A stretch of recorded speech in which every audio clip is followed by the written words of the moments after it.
modern city with traditional Southern values. I underestimated how far he was going to go.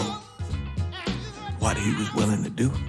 Visit the historic French Ward and enjoy local cuisine at one of our 5-star restaurants. Killing them wasn't enough. Lincoln Clay was using them to send a message. Or spend the afternoon in the bayou and take in its natural splendor. Sal Marcano had no idea what he was going to unleash. New Bourdeaux. Safe, family-oriented fun. Make it your next vacation destination. This city survived the War of 1812, the Civil War, and God knows how many hurricanes. But when Lincoln Clay went after the mob, he inflicted more damage than all the wars and hurricanes combined.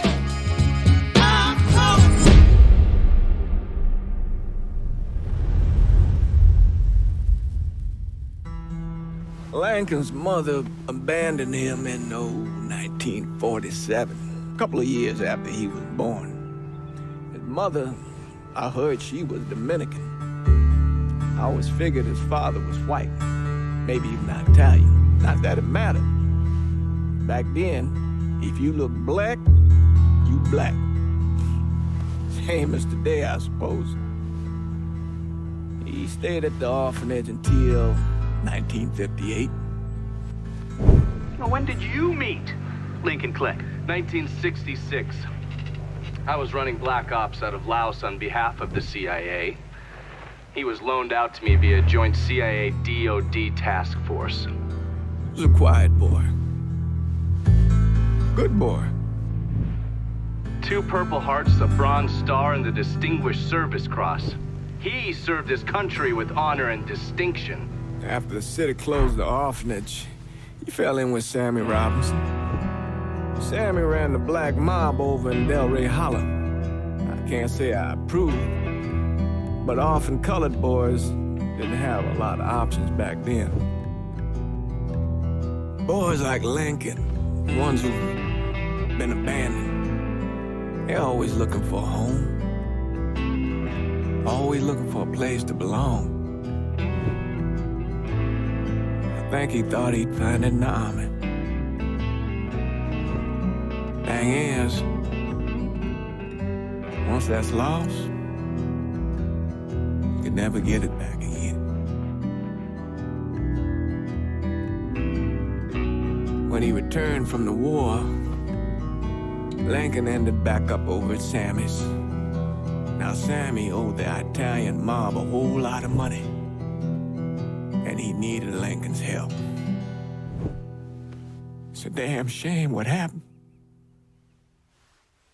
It breaks my heart.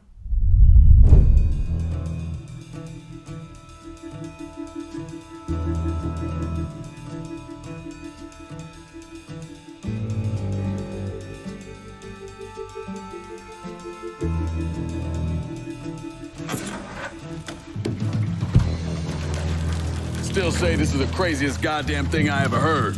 Using real money to rob the feds. Well, hell, man, not like this is our cash. This all came from Scaletta. Besides, peanuts compared to what we're gonna haul out of there. Is everything we need to burn? Yeah, that's it. I grabbed the keys to the truck, then we can get the fuck out of here.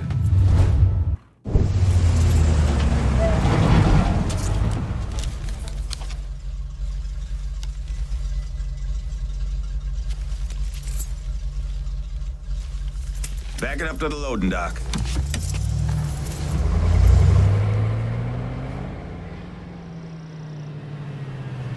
Some of these fellas might get a little rough with the language, and... Well, ain't like I never been called nigga before. Nah, I know, but I'm just saying, if I go along with it, ain't nothing personal. The only thing I care about is getting our hands on that money.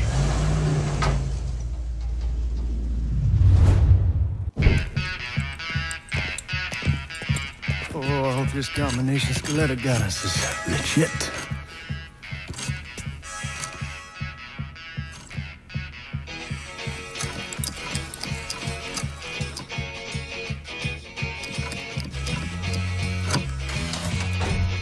Well, I'll be damned. All right, go for it, Godzilla.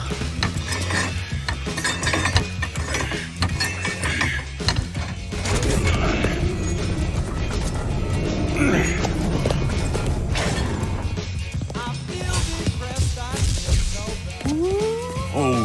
fucking shit. It's beautiful. All right, I'm gonna take care of this room. You see what you can get from outside. Once these boys punch through with that drill, we're gonna start throwing this down.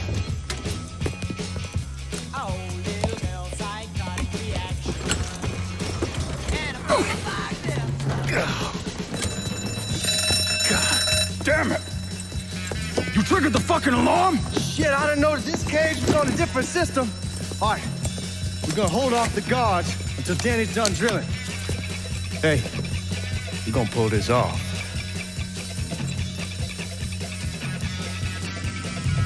Well, Sammy had men all over the place. One of them worked at a cleaner's and stole the uniforms Georgie Marcano and Lincoln Clay wore on the day of the robbery. Another one was a janitor at the Federal Reserve, and he provided a rough layout. The robbery of the Federal Reserve was timed perfectly, and none of it would have been possible without the involvement of Sammy Robinson, Lincoln Clay, and the rest of the Black Mob.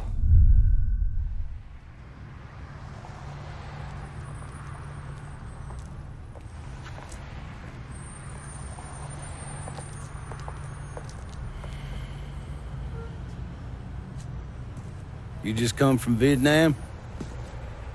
That's right. I was a Marine in the Pacific. You take it from me. Just because you're home doesn't mean you're back. You understand? People around here, they don't get it. Never will. Keep your ass out of trouble.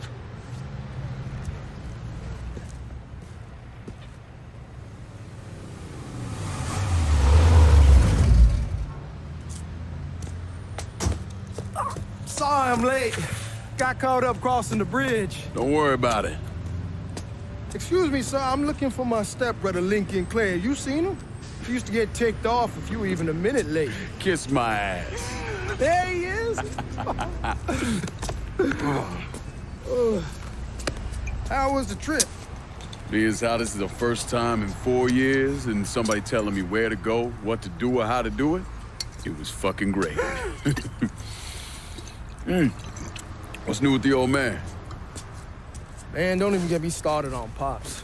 He used to pull his head out his ass. Same as ever then. Brother, you have no fucking idea. Damn, Ellis. She's looking good. Just like I left her. Man, even I know not to fuck around with your cop. All right, come on. I'm ready to go home.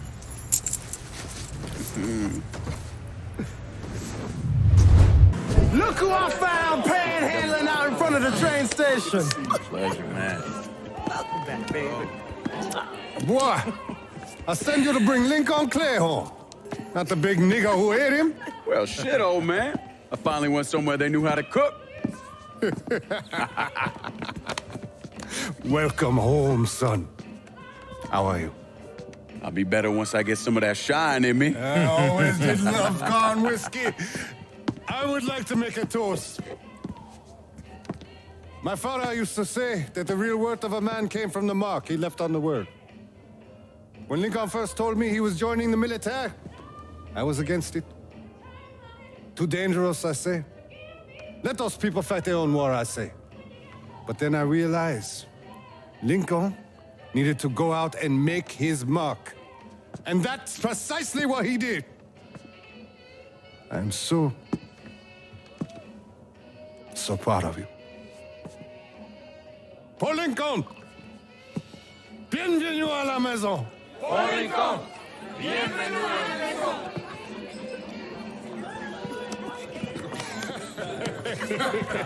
Good to see you. You're so good. Nice seeing you, Lincoln. Oh, I kept you in my prayers. I really appreciate that, Father. Now who wants to get shit-faced? It's hard to explain what it's like coming home from war. Elation, fear, guilt.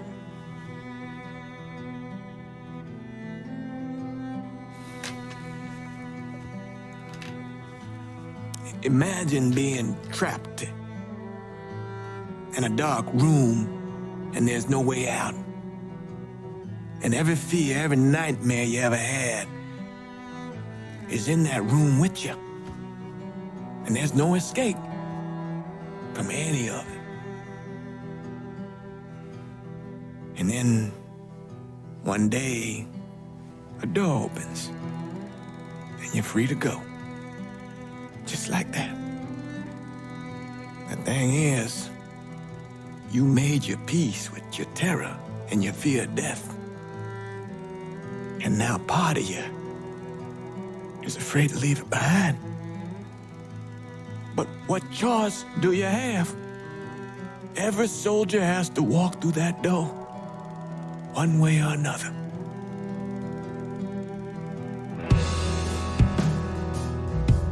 Man, whiskey's gonna hurt in the morning. Hell, man, just sleep it off. The room's the same as you left it. I'm gonna take the basement. The basement? Why the fuck you want to crash down there? I'll see you in the morning. Man, that wall must have really fucked you up. We barely have 2 nickels to rub together, now we paying for all that food. Jesus Christ. Watch that mouth of yours. We wouldn't be in this mess if you would have listened to me. What mess? It's not something you need to worry about, Lincoln. I got it under control. Under control. God damn it, you need to... Boy, I'm not warning you again. Have it your way, old man. Let him be. He needs to cool off. You mind telling me what's got him so riled up? We've been having problems with the Haitians. But like I say, I got it under control. Well, truck's all loaded up. I figure we got enough out there for... Should I come back? In honor of your returning to us safe and sound, I made a donation to Father James here. Supplied him with food he can hand out to some of our needier family. Well, I was hoping you'd lend me a hand, Lincoln, and give you a chance to see the neighborhood. This thing with the Haitians, how serious is it? Ah, you know Ellis. Someone looks at him the wrong way, he's on them like a wet dog. Like I said, I can come back. Nonsense. Lincoln needs to get out. Enjoy the day. Besides, be good for the two of you to spend some time together. Go on. Those people waiting on their food. Oh, I saw Lincoln a couple times once he was first back. He told me he wanted to leave town, head out to California. Now, he had a friend in the service who could get him a job working at the Mare Island shipyard. And the only reason he came back was to tell Sammy and Ellis goodbye. But then he found out about the trouble Sammy was having with those Haitians. So he decided to stay and help. Those Haitians, they are bad news. No talking Lincoln out of it. Whatever else he might have become, Lincoln was always loyal.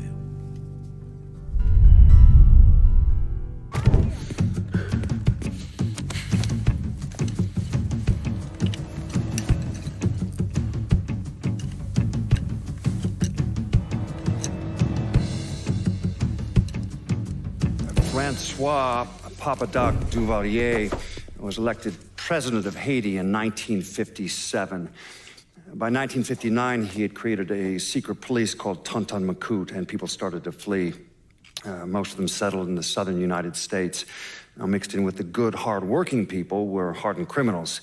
They formed the backbone of what became the Haitian gang. Now, Lincoln found out they set up in the swamps and were led by a man named Baca.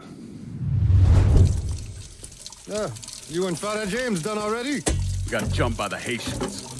It's time you level with me. Tell me what's really going on. Yes. I suppose it is.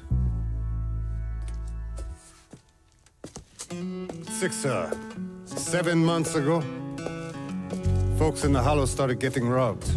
Money, jewelry, things of that nature. Didn't take long for us to figure out it was the Haitians. Then those bâtards on velour started going after the lottery. How much money are we talking about? How much? Enough that we're in deep shit with Sal Marcano. Haven't kicked up to him in 3 months. Jesus Christ. If I deal with them, that gives us time to settle up with Marcano, right? Let me worry about Sal. He and I go way back. But this thing with the Haitians, it's time for it to end. You and Ellis need to handle it. How we gonna find them? Back in the 20s, folks used to pull salt out of the bayou. They even built themselves a little shanty town. When the Depression hit, they abandoned it. That's the only place this could have come from. We're gonna need guns and ammo. Call this number.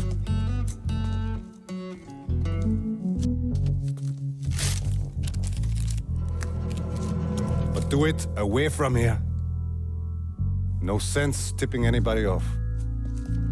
Or we could sweep the Hollow, track down and kill every last one of those cocksuckers, then we wouldn't have to worry about it. The last thing folks in this neighborhood need to see is colored people killing each other. Do this quiet.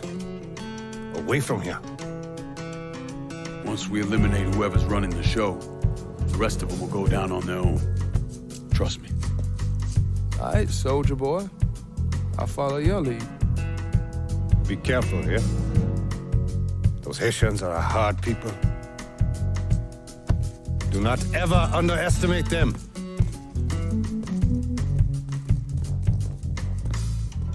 Celui qui sait diverser seul suscite l'hostilité.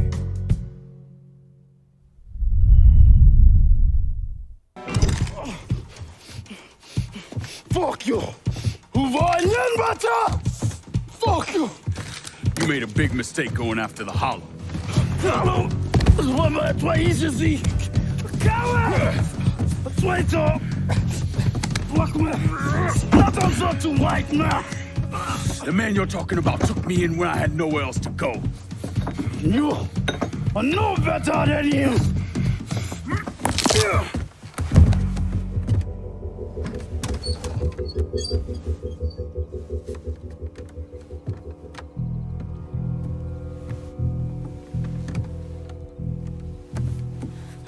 You can't take those stones!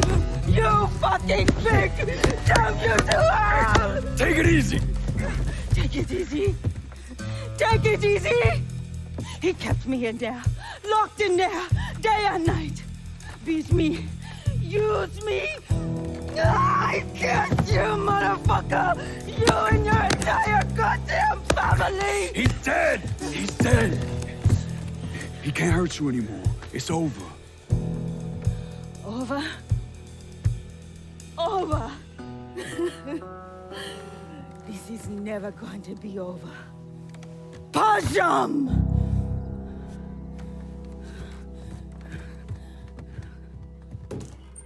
Fucking Haitians. The thing Lincoln didn't understand, or maybe want to understand, is that for a man like Sammy, there's always gonna be more Haitians. Now, if there wasn't someone going after Sammy, then there was someone else forcing him into a bad situation. It was never going to end.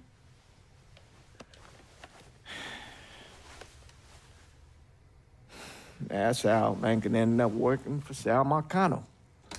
You were right about those Haitians being down by that old salt mine. They won't be bothering us again. It was a mistake sending you down there. I should handle my own business. This isn't any different than what I was doing before I left. You probably don't know this. But every night on the TV, right after the news, they show the names of all the boys killed over there in Vietnam. I'd be sitting in the kitchen eating my supper, watching that list scroll by, wondering if today is the day I finally see your name. But you never did. Nothing happened to me. There's only so much luck down the well. Sooner or later, pull up that bucket, there's nothing in it. So, what are we gonna do about Marcano? Pay him his goddamn money one way or the other. Lottery gonna be enough to cover it? The lottery? No. But Sal called a bit ago. Wants you to meet him up the country club. Says he's got something in the works. Square things up between us. The only black folk allowed in there to help. Now, they may not like it, but they're not gonna say no to Sal Marcano. He says you get to come in, you get to come in. Fine. I always did want to see the inside of that place. You need to do whatever Sal asks, yeah? For all our sakes. Yes, sir.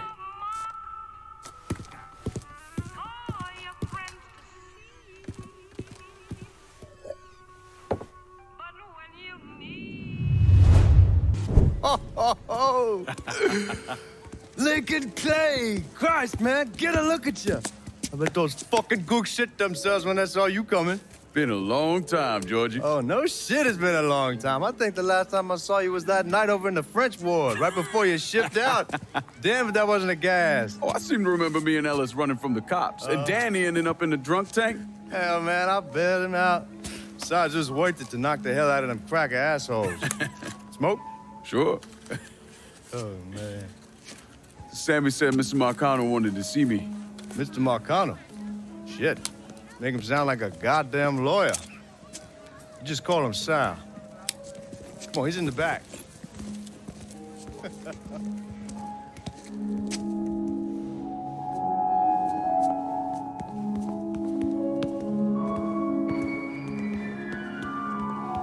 I should have wore something else. Hey, these squares have a problem with your threads. You can take it up with my old man. He'll tell him to kiss his ass. Nice thing about having fuck you money. Olivia, I hate to cut this short, darling, but I've got a meeting coming up. Remy, a pleasure as always, sir. 2 more glasses. Lincoln, good to see you. This is Vito Scaletta. He's the one I've been telling you about. Come on, Lincoln, sit down. So you served in Vietnam, huh? Yes, sir. Sal tells me you earned a few pieces of tin over there. Well, I served with some good men. Nothing I did would have happened without them. Army? Marines? Regular Army at first, and then I was recruited to the 5th SFG. Special Forces. I told you it was something else. Now, not that anything's gonna go wrong, but just in case, goddamn, don't you want a man like that on your side? Well, if you're vouching for him, Sal, that's good enough for me. Look, I got a couple things to take care of. Thanks for the drink.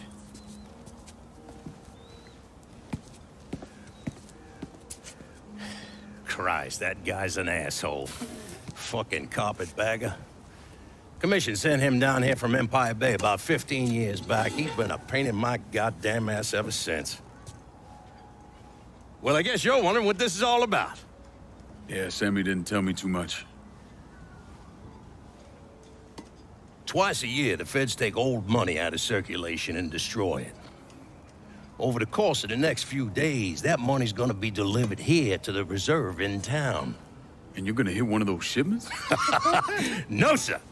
We are gonna use that occasion to gain access to their vault. And then steal everything that ain't nailed down. Should be 6, 7 million in there, easy. That's pretty fucking ballsy. It's a chance of a goddamn lifetime is what it is. Now, Vito's fronting a lot of the money for the job, and he got us the combination to the vault. Hey, you had a chance to see Danny? No, not yet. Oh, well, you will. We brought him and his old man in on this, and they're gonna need your help, so go see them. They're still in that same place. There's something else we gotta talk about. Now, it's safe to assume you know about the problem Sammy's been having. I took care of the Haitians. Once things settle down, money will start coming in again. You see that right there? That's what I'm talking about. You didn't sit around with your thumb jammed in your ass. You saw a problem, you went out and took care of it. Goddamn, I'd take that over money any day of the week. We pay our own way, debts and all. Always have. Oh, hell, son, I know that. I wouldn't expect otherwise. But you know, even after we all evened up, you're still gonna be slopping around in the ass end of this city. Not much of a future in that. But maybe there's a different way forward, you understand? For all of us. What'd you have in mind? I want you to know I mean no disrespect when I say this. Sammy's a hell of a man, but he's not getting any younger. And I'm thinking it's time to make a change. Well, I don't think that Ellis is ready for that kind I'm not talking about Ellis. I'm talking about you. I want you to run the holler. I can't do that. Well, look here, if you're worried about Sammy, don't, you understand? Now, he's always been on the level with me. And this job we're talking about, there's more than enough for him to retire on. He took me in when I had nowhere else to go. Treated me like a son. I'm sorry, Mr. Marcano. I can't do that to him. Well, shit, son. I'd be lying if I didn't say I wasn't just a little disappointed. But I get it. You're loyal. Which is something that is scarce these days. Do you still want me to help with this thing we've been talking about? You goddamn right I do! And when it's all done, you all be more than square with me. You have my word. What do you really want to hear? That we'd kidnap and torture anyone suspected of working with the VC? I'm trying to ascertain the level of training that Lincoln Clay received during his time in Vietnam. Someone like that you don't need to train. You point them in the right direction and get the fuck out of their way.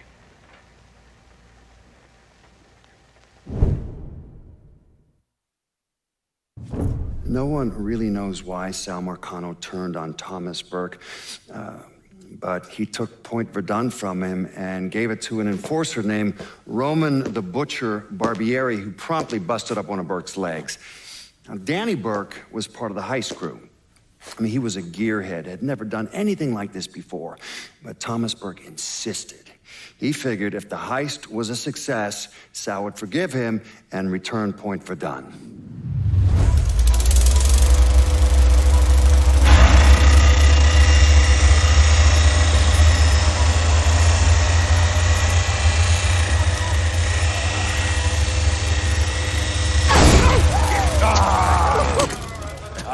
Dude, penetrator, all right.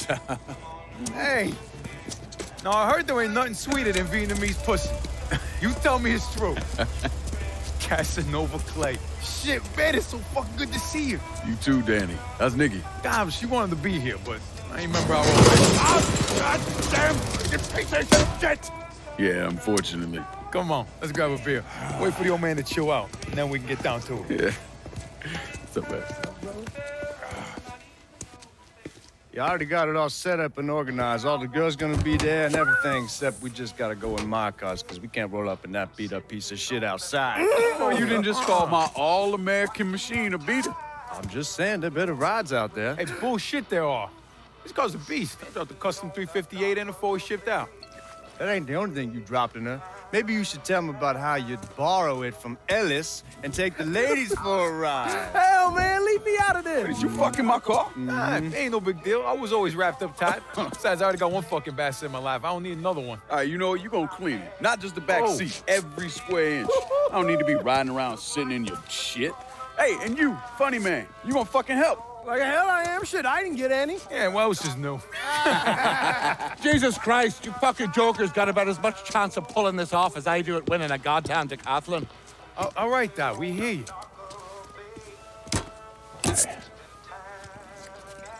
Johnny and Ellis, you're gonna use the drills to cut a hole up through the bottom of the vault. You and Georgie, you'll be inside. You're to drop the money down, then get the hell out of there. That goddamn drill ain't easy to move, though. So we need a boat to get it through the canals and into position. Well, Ellis and I are worried about the boat. See, George's old man flipped the guard at the reserve, giving you his truck. Between that and the uniforms, ain't no one gonna give us a second look. Come on, let's get moving. Still gotta swing by Skelettas and finish up some prep work. Hey, and you two assholes, don't think this gets you off the hook when it comes to my car. Y'all best get ready to clean it. I ain't cleaning shit. Hey, you cleaning it. My father was a lot of things, few of them good. But he started out smuggling moonshine, so he knew about the canals underneath the city, and that one of them went right under the Federal Reserve. It was his idea to use a boat to move the drill into position. He was a real son of a bitch, my father. More than anyone else, I blame him for what happened. You want to stick your own neck out? Fine. But leave your son out of it. It's his fault Danny died.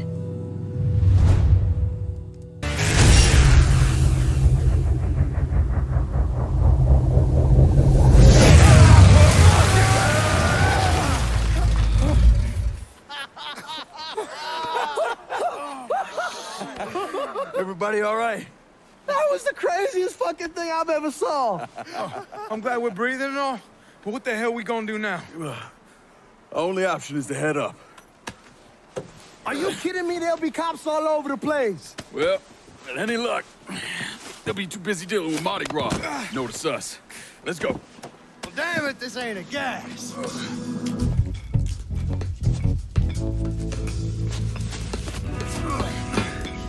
Hey, you sure you need to grab that much of my ass? Oh, shut up and keep climbing, man.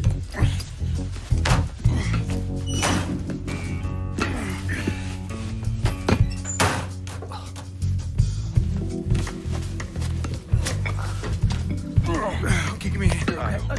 Come on, we got you.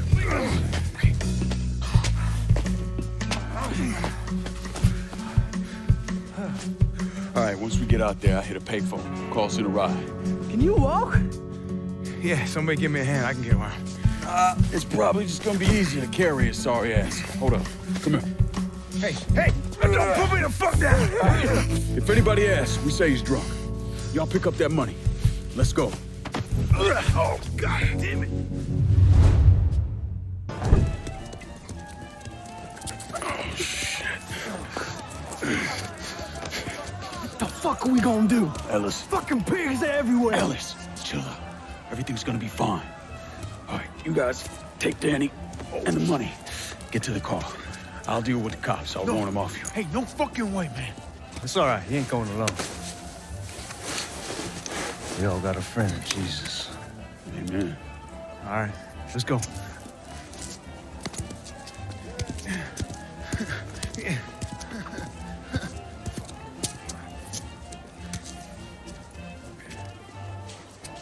Hey! Over here!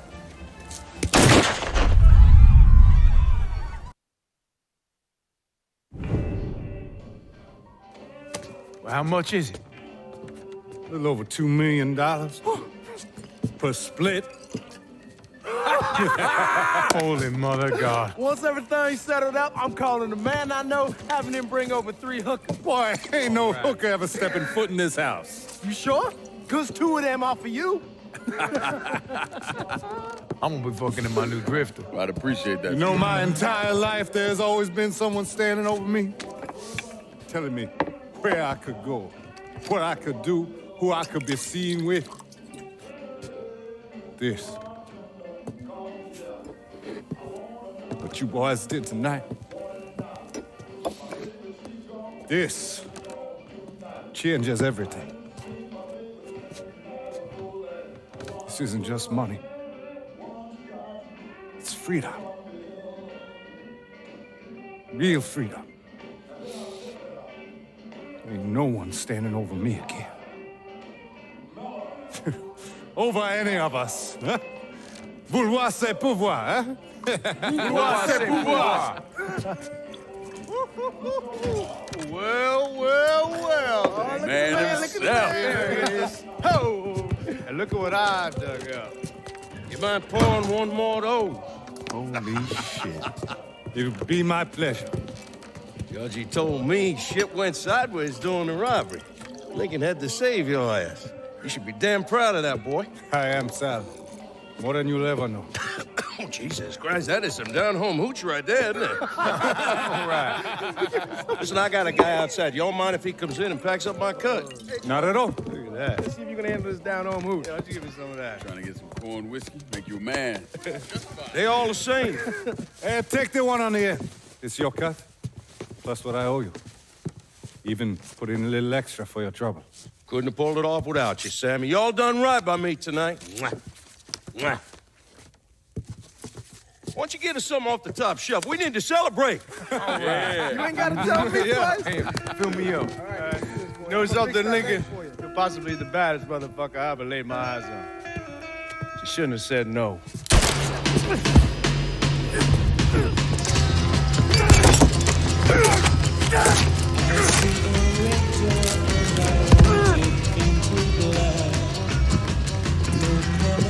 Where the fuck you think you're going?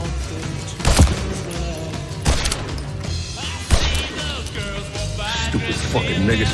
Come on, grab that bag, let's go.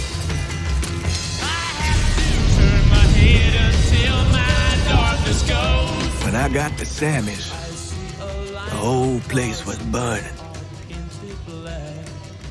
I still don't know what brought me there that night. Luck? Divine providence? Or something else?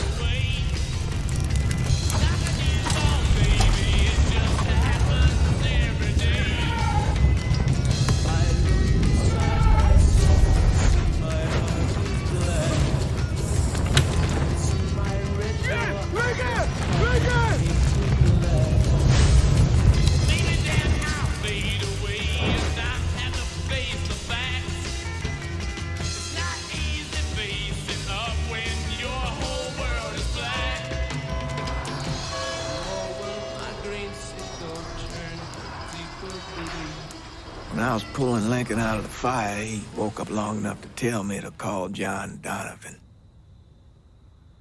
So that's what I did. Most days I wish I'd never made that call. Mr. Donovan, do you know this individual? Sure. Sal Marcano. Mm-hmm. And how about this man? That's Sal's worthless piece of shit brother, Lou. Look, enough of the dog and pony bullshit. What's your real question? Did you help Lincoln Clay murder Sal Marcano and all prominent members of his crime family? You're goddamn right I did.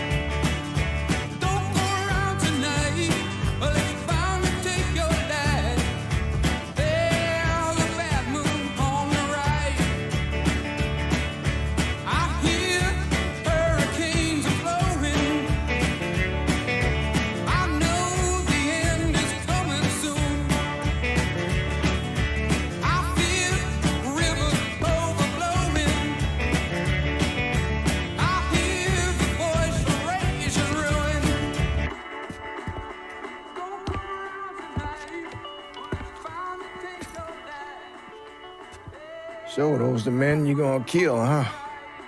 That's the plan, Padre. It's a dangerous course you're contemplating.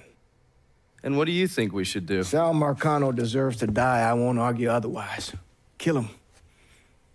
But let that be the end of it. That's not enough! It's enough if you say it's enough.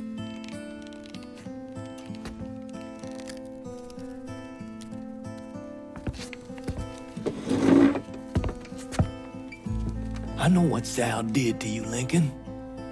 But nothing you do will bring any of them back. This isn't about bringing them back. Or even exacting some street justice. It's about making that bastard feel what it's like to lose everything. Watch as I take it all away from him. This is a one-way road, Lincoln. And once you start down it, turning back. I'm going to Sammy's to get my stuff. You ready? I'll be waiting in the car.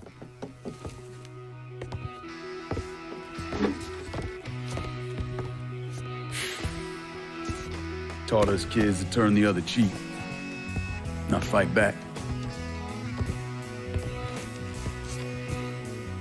Problem is that don't work.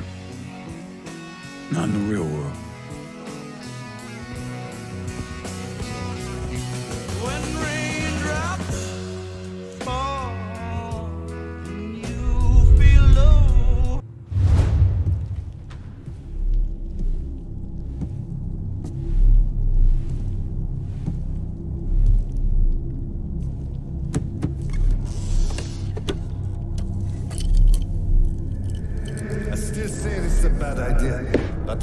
Dying over there in Vietnam.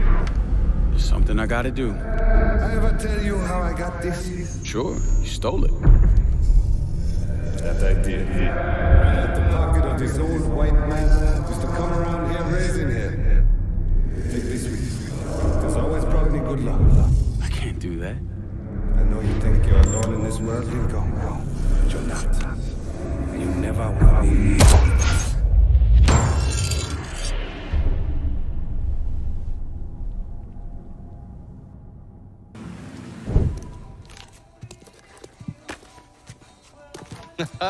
You weren't lying about setting up a tax center. Key to running a successful black bag operation is plausible deniability, which is why I stole all this shit from the FBI. Things go tits up, those chicken dicks can deal with the fallout. Glad to see you haven't lost your touch. If there's one thing I'm good at, it's fucking with Hoover's Ferry Brigade. And where you were convalescing, I did some digging around. Wanted to see if there are any local assets for you to recruit. I came up with 3 possibilities. Right now, my priority is getting the hollow out from whoever ended up with it. Figured as much. Haitians? Well, I thought they fell apart after I put Baca down. Lucky for us, they're back up. And they're none too pleased that Sal gave Delray Hollow to the Dixie Mafia. Dixie Mafia? Georgie's idea. He's got him running heroin, trying to get everybody hooked. Motherfucker. I'll be damned if I let those coon asses destroy everything that Sammy built up. Who replaced Baca? Unknown. Managed to keep his identity a secret. Unknown? Even to John Donovan? Never thought I'd see the day. Well, I can't help it if I was born pigmentally challenged. So, you telling me my only option is to tail one of these Haitians? Hope he leads me back to the mysterious leader? Hey, it's better than no options. And once you've ingratiated yourself with them, you come see me. I'm finishing something up you're gonna want to see.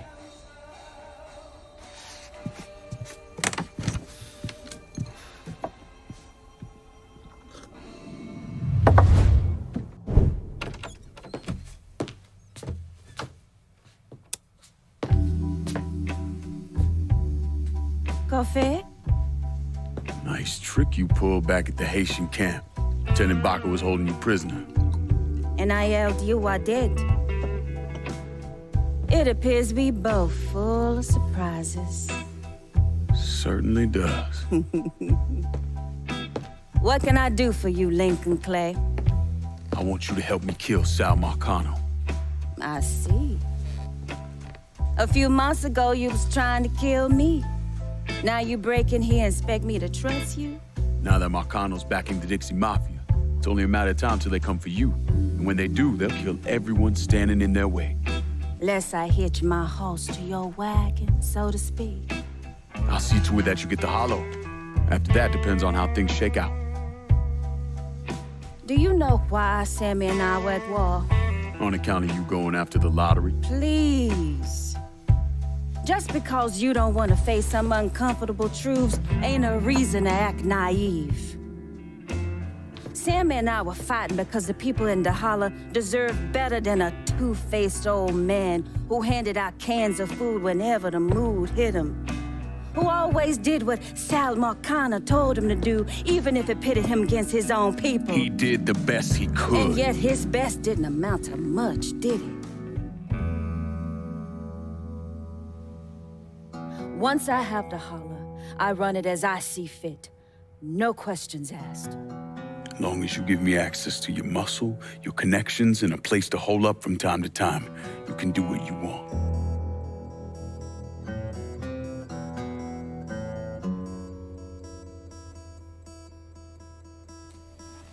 Marcano replaced Sammy with a man named Richie Doucette. Do you know of him? Assume he's Dixie Mafia. He's a wooster! Likes to kidnap black teenagers and take them out to the bayou. After starving them for a few days, he cuts them loose, tells them to run. Sometimes he brings out the dogs, you know, for old time's sake.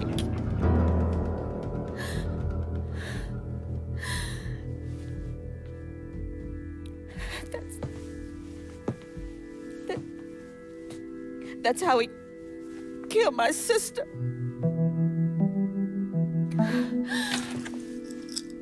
This is all I have left. How do I find him? It's still dangerous around here for him, so he stays on the move. But his men operate out of the community church in the old theater, Pearl as it used to be called. It was named after Sammy's wife. I'm taking it down first. One of my men have been staking it out, seeing what he can learn about how it's being run. You should talk to him and see what he knows. Once I deal with it, I'll see about the church.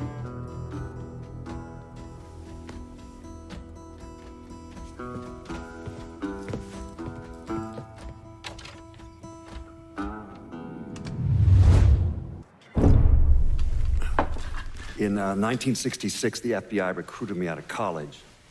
Chicago was my first assignment, but I was transferred down south in '68. I stayed there until '86, when I was promoted to assistant director of the criminal enterprise branch. I stayed with the Bureau until my retirement in 1999. There are so many stories about Cassandra. As a girl, she was kidnapped, killed, and brought back to life by a voodoo priest. She watched swamp rats rape and murder her sister.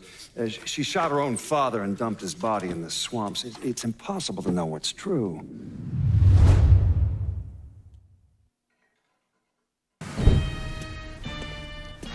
Surprised to see you out here.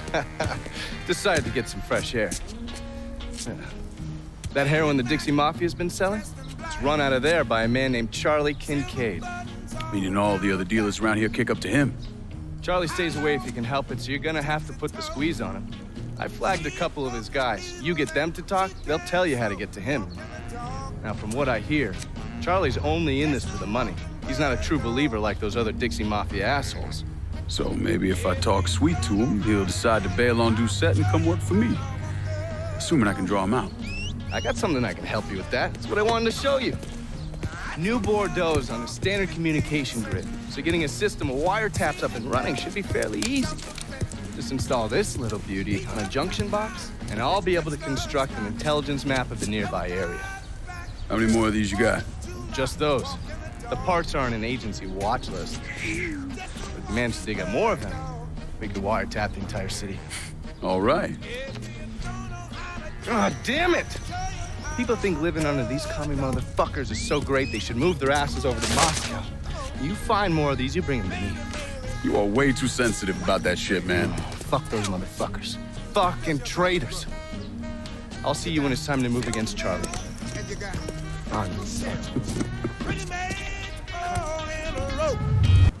Please state your name for the record. Donovan. John.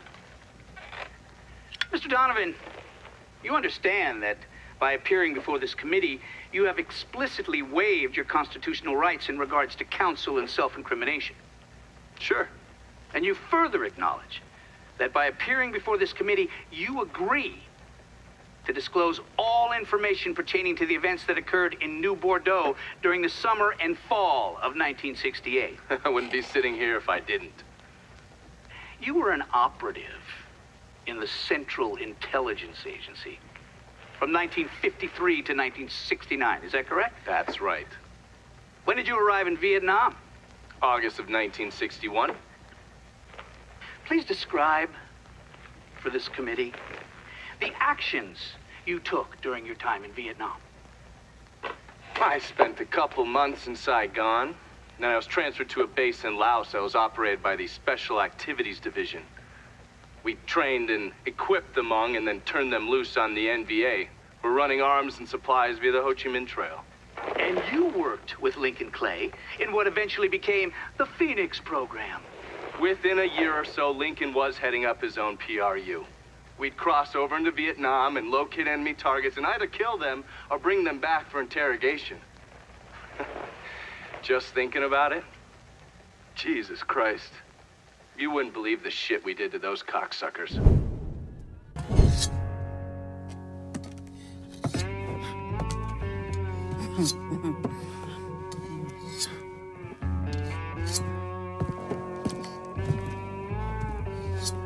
This man's name is Jesse.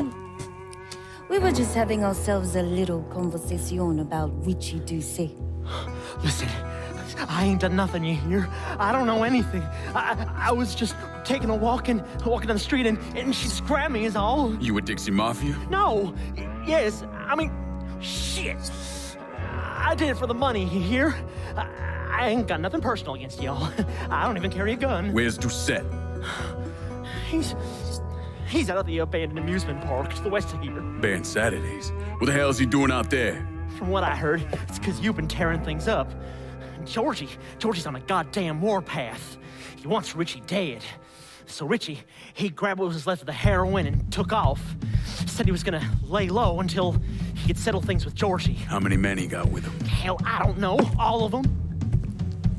Hand me that knife. No, please. No, I ain't done nothing to y'all. Please, I'm begging you. My mom, shit.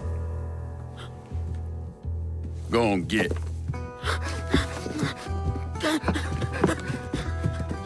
He could warn Doucet. He ain't no threat to nobody. Let him run back home to his mama. If you wrong, there'll be hell to pay.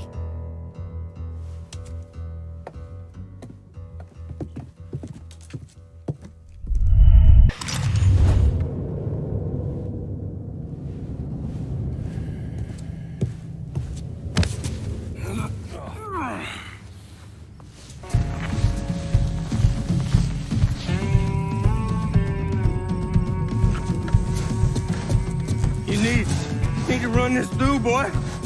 You think you can come in here and steal my heroin without nobody noticing?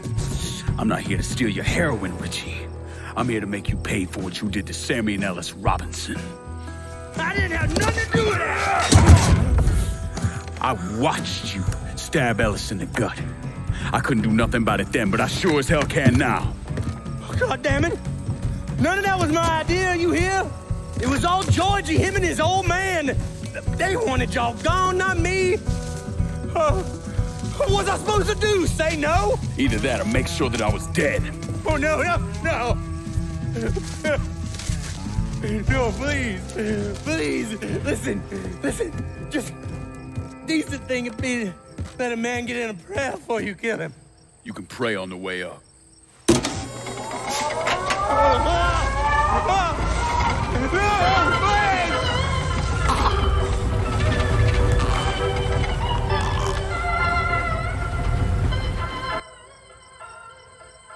When I saw Richie Doucet hanging from that Ferris wheel, I felt a profound sense of disbelief.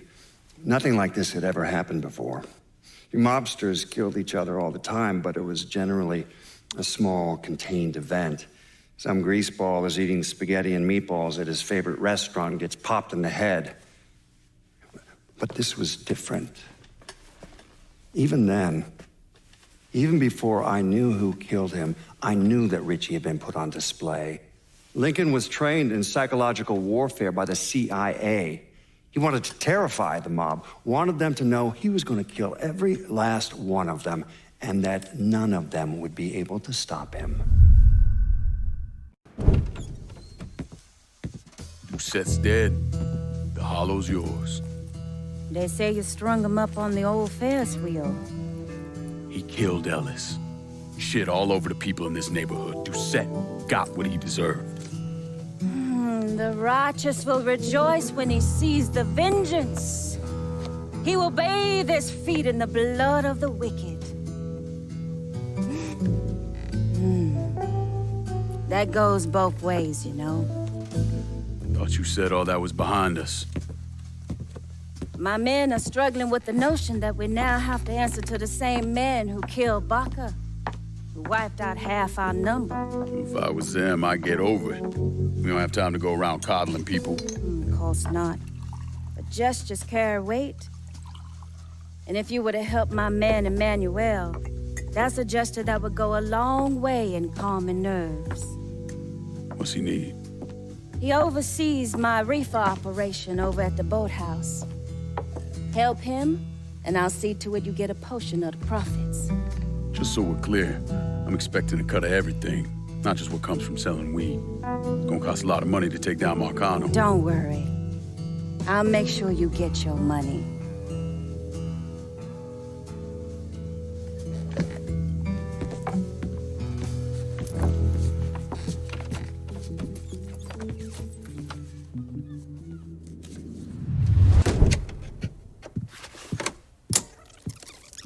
Come on.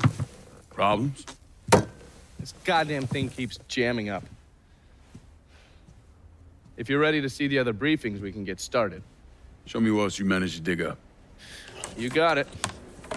2 of the city's finest scumbags.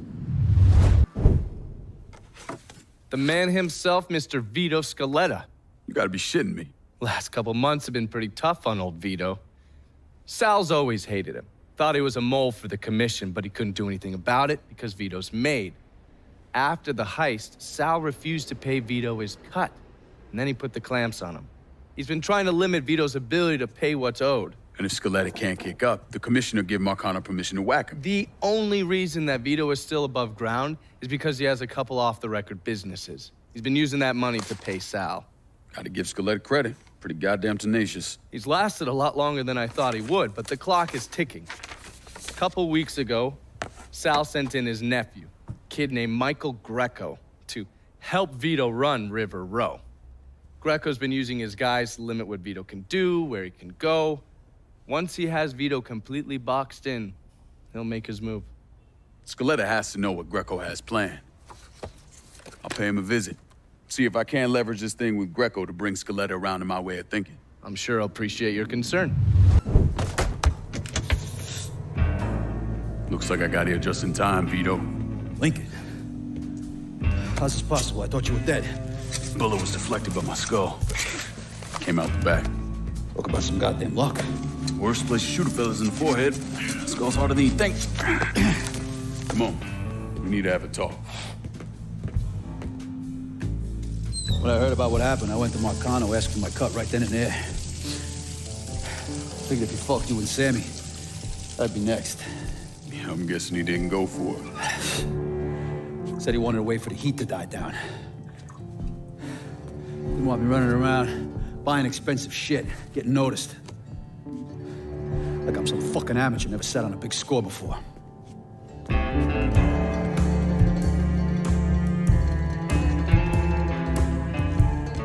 The money I fronted for the robbery was pretty much everything I put away. Didn't have enough to run, so I stayed. The commission wouldn't let him just kill me, so I figured I'd make that cocksucker jump through every hoop. Make him prove I deserve to get whacked. It wasn't much, but it was something. Heard he brought in his nephew to push you out. A kid named Michael Greco. Nephew by marriage, not blood.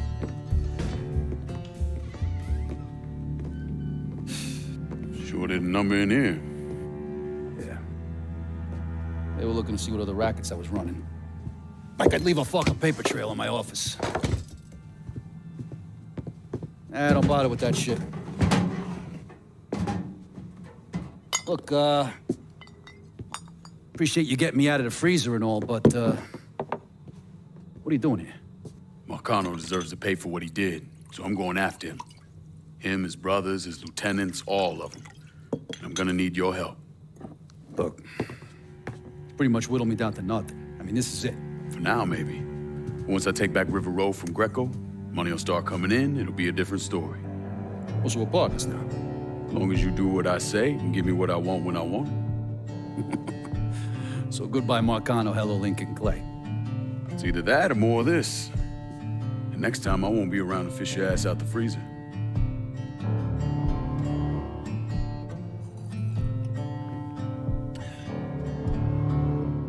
Nobody kills that scumbag but me. You bring me Greco, I'm in.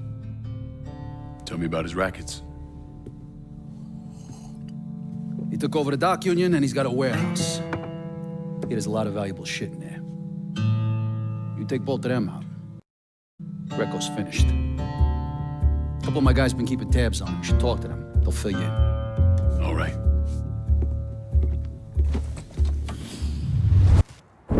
Well, today, I'm sure the file on Vito's skeleton is about 3 feet thick, but that wasn't always the case.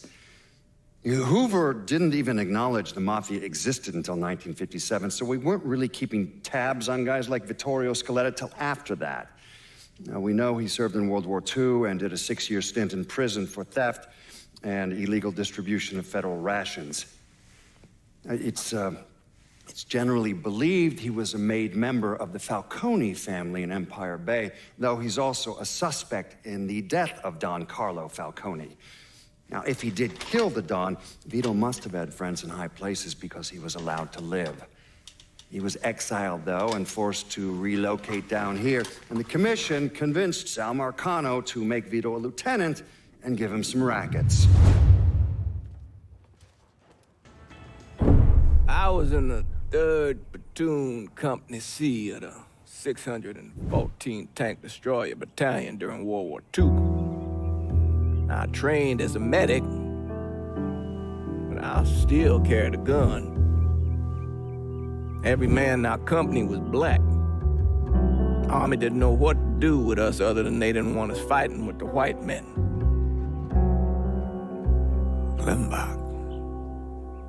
Klimbach was that little French town up there near the border with Germany, and we were ordered to take it. Now, the Krauts took out 3 of the 4 anti-tank guns we had, but there was no way in hell we were letting them get the better of us. We were determined to show we was just as good, if not better, than every other soldier in the service. I don't like talking about medals I got over there. Only way a man survives something like that is through the grace of God. Doesn't seem right celebrating a little piece of tin. No one knows I helped Lincoln except for you and John Donovan. Not that I'm keeping it a secret, mind you. Just that nobody ever came around and asked about it.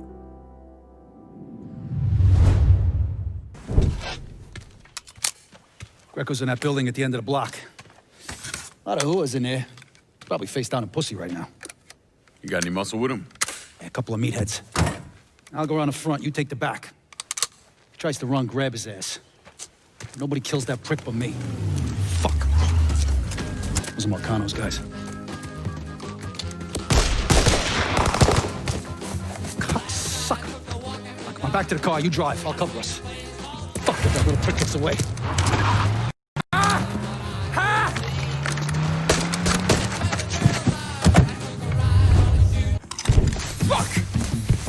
God damn it! The fuck are you? Let's get him the fuck out of here. The cops are closing in. Hey, get the door. Yeah. Come on.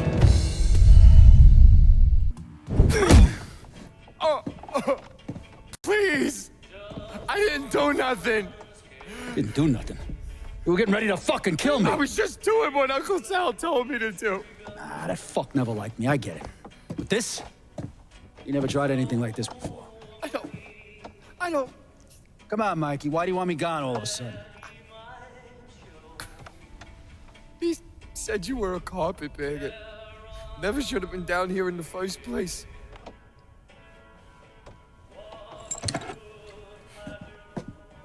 You want me to keep going? You got 9 more! Fuck! Listen, Jesus, he was worried you knew about the casino. And you were gonna play up to Leo and the commission. What casino? Answer the question. Uncle Sally's... You see that construction across the lake? He's building a casino over there. He wants to go legit. Turn this city into Las Vegas. Gambling's illegal. Yeah, no shit, it's illegal. Which is why he's paid a bunch of money to get the laws changed. Who else is involved in this? I don't know. I don't know, I swear it.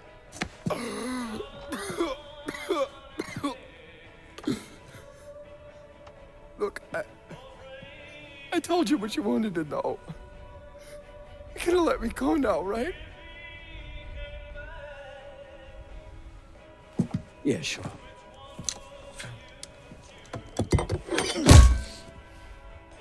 Stupid fucking prick. I'll clean this mess up. No reason for you to stick around. Remember our deal. I'm expecting a cut of everything you bring in. Hey, I know how this shit works. You'll get your money. There's a woman named Alma, helps me out sometimes. Cuban, mean as fuck. Should talk to her, see if she needs anything. Might be an easy way to bring in some extra money. Where's she at? At the warehouse. All right. What are you gonna do with him? Fish gotta eat like everyone else. At what point did you become aware that Sal Marcano wanted to build a casino north of the city? Pretty early on. Michael Greco told Lincoln about it. And Lincoln Clay's plan was to specifically target various entities related to Marcano's casino plan? Between the bribes he was paying out to get gambling legalized and the money needed to pay off the commission, Sal was stretched pretty thin. So Lincoln used that to his advantage. Forced Sal into making some extremely hard decisions. Decisions that would limit his options.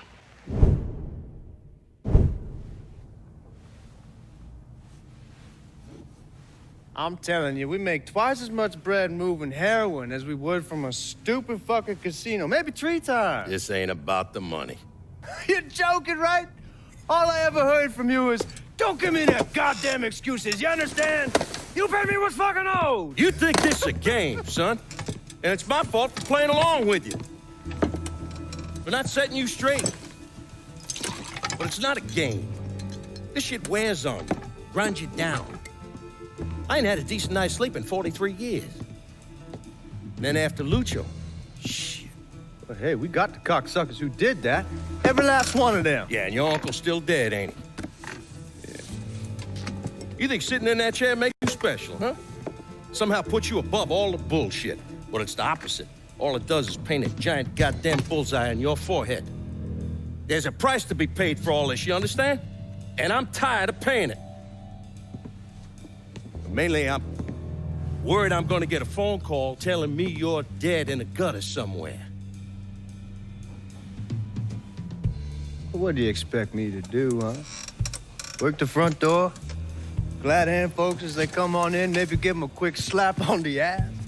You run it with me. And here, after a few years, after I know everything's settled down, you'll take over. Find yourself a nice woman. Give me some fucking grandkids. Sounds boring as fuck. It's the only way, son. The world is changing. Used to be people knew their place.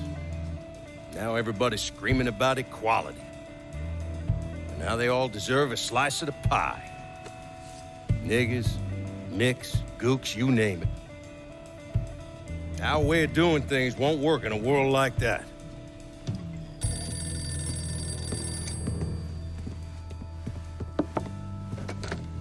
Yeah. You come to me with something like this, Lou, you better be goddamn sure. Yeah.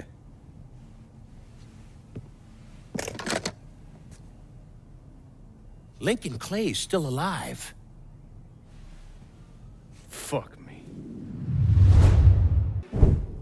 Oh, yes. Point for Dunn's favorite son, Thomas Burke. How's he doing since Danny? 9 weeks ago, Burke stumbles into Roman the Butcher Barbiere's deli, drunk off his ass, waving a gun around. He fires off 10 rounds, but the only thing he manages to hit is a fucking ham hock in the goddamn deli case. The butcher's boys slap the shit out of him and toss him in a dumpster. Barbieri is the one who took over Point Verdun, right? Busted up Burke's leg with a tire iron. That's why Burke was willing to go along with the robbery. He thought it'd make things square with Sal, and he'd be able to get point for done back. You always struck me as an asshole. Yeah, just like every other Irishman. But he hates Marcano as much as you do. Yeah, all right. Least I can do is give Danny's old man a chance for a little payback. Oh, fucking hell. He's been spending his time in a dive bar up in Point Verdun. Duffy's, it's called. Shouldn't be too hard to find. Yo, you better be worth all this trouble.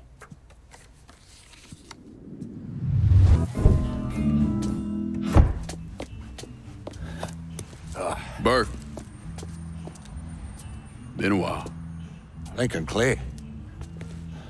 Jesus Christ on the cross. Now I've seen everything. Heard you were dead. Been hearing that a lot. The fuck do you want? Came here to make you a business proposition. Is that so? I'm going after Marcano, his brothers, anyone else that's associated with him. You want my help? Way I see it, once we deal with Barbieri, you get Point Verdun back. After that, we can discuss what happens to the rest of the city. No, fuck off. Involved in your chalky bastards once already. Look where that got me. From where I'm standing, I'm not seeing much of a difference between then and now. You listen, that you listen, God, you fuck. Danny was so burned up, the coroner wouldn't let me get a last look.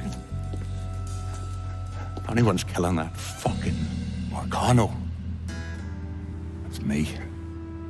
Unless Marcano's hanging around one of these dive bars, I don't think he has too much to worry about. Yeah, go fuck yourself. You got more stones in the legs than you there, a fucking hob. A fucking ingrate. Coming to your question, me. You and your kind, you caught and run at the first sign of trouble. You always have, you always will.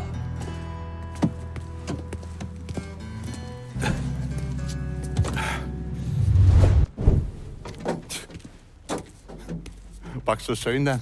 Tell me about Barbieri. Barbieri? He's a right fucking cunt. I can tell you that much. You know what I'm asking, Burke. Give me something I can use. Barbieri's running Splow out of the Sweetwater Distillery. Splow? Painter's piss. White mule. Alley gin. Poachine, moonshine, you ignorant fuck.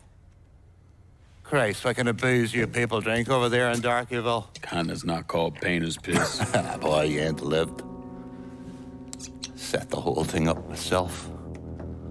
And that gunny fuck comes in and takes it from me. Smashes me knee all to hell. Barbieri's gonna suffer. You hear? Dies. Slow. What else has he got besides the distillery? I runs that old Bourdeaux slaughterhouse. He's doing more in there than cutting a lean ribeye. Drags in there. That's the end of you. I'll do the heavy lifting on this, Burke. Once Barbieri's dead, I'm counting on you to step up. I'll do more than step up. And that'll be running this whole damn town or burning it to the ground. But honest, it'll make a whole lot of difference to me either way. A nation, come on, once again. A nation once again. And Ireland long, a province be a nation once again. Thomas Burke came to the States as a boy when his father fled Ireland, likely because of his involvement in the Irish Civil War. After his father died of a heart attack, Burke started running booze to support himself. I mean, he turned bootlegging into an entire industry, and Sal Marcano took notice. Burke worked his way up the ranks, but could never be made because he wasn't Italian. And how did Lincoln Clay convince Thomas Burke, Vito Scaletta, and the woman known as Cassandra to work together? He called a sit-down. He told them to meet him at an old plantation house in the bayou. When he had them all in the same room, he laid out how they were going to take down Marcano. Lincoln could be very persuasive.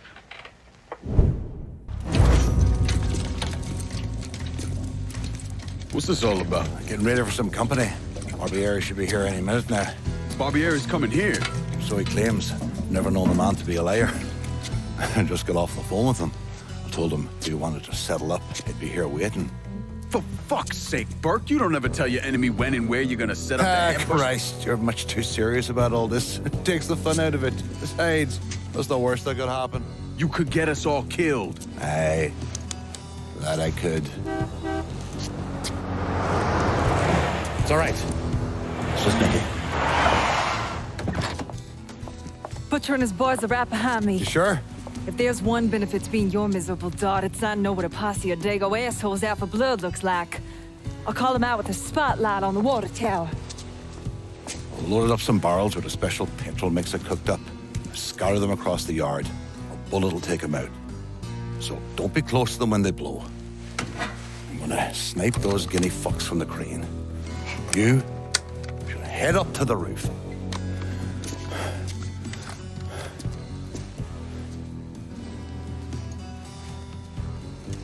One last thing. You try to cut and run, I'll planch it myself. We clear? I'll see you when this is done. You might.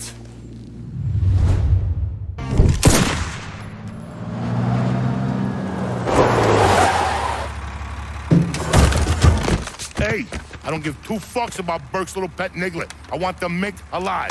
Got it? I'm gonna give him an ass fucking he's never gonna fucking forget. Bring him back fucking alive, that cocksucker.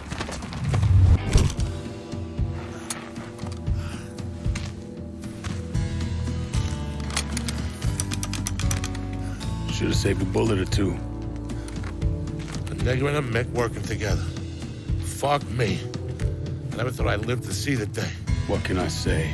Brave new world. Still alive then. I see the legs still giving you fits, huh, fucko? Ah, fuck you. You won't be so cocky once I take the acetylene to you. Fuck you! What do you think happens next, huh? You're gonna die, motherfucker. You're gonna hold next to me. You, your whole organization. You're gonna suck my dick in hell.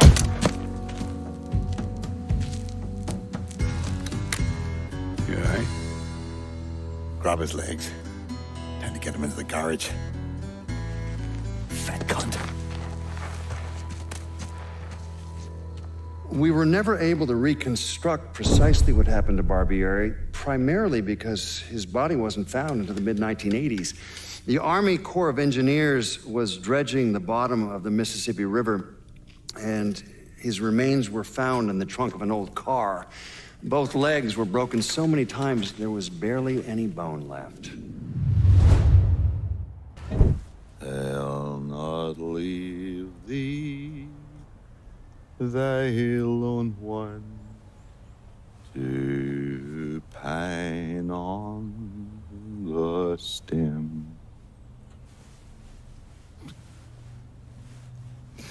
Since the lonely are sleeping,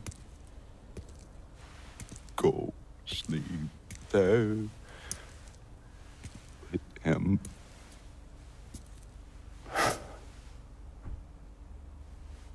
You already finished with Barbieri? Barbieri? No. By a long shot.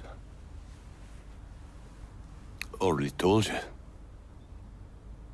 Die slow.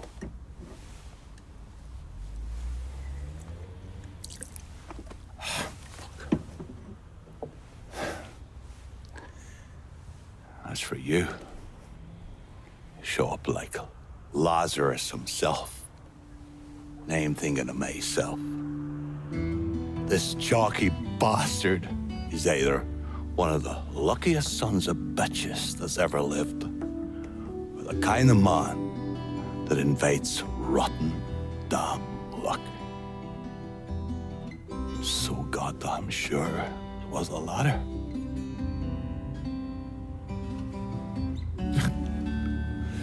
I have to admit, I was wrong about you. You can thank me by calling me by my name. Die. Lincoln it is, then.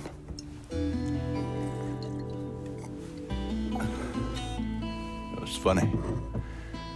Things get taken from us. convince ourselves we've go out and inflict pain on someone else, it'll mend what's busted up inside of us. But it doesn't, does it? No. It doesn't. Spent my entire goddamn life scratching and clawing at anyone who came along. Even if they were there to help. Look where it fucking got me. It's the sense changing.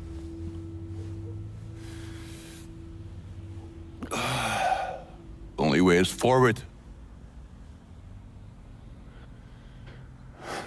Now that Irish Point is back under your control, I'm gonna need you to bring in as much money as you can. Going after Marcano ain't gonna be cheap. And I imagine you'll be wanting your cut of the proceeds. That's right. Can't say I'm a fan of someone looming over me. But a deal's a deal. I asked Nikki to manage those moonshine runs, but she can't bring them all on her own. That liquor hauls in a fair amount. We'll talk to her. She's around here somewhere if she ain't out quail hunting. Quail ain't in season. Oh, for her kind, it's always in season. Yeah. Oh, fuck. You'll excuse me. Oh, I have to go to see Mr. Barbieri. He's probably getting a little lonely. Lonely.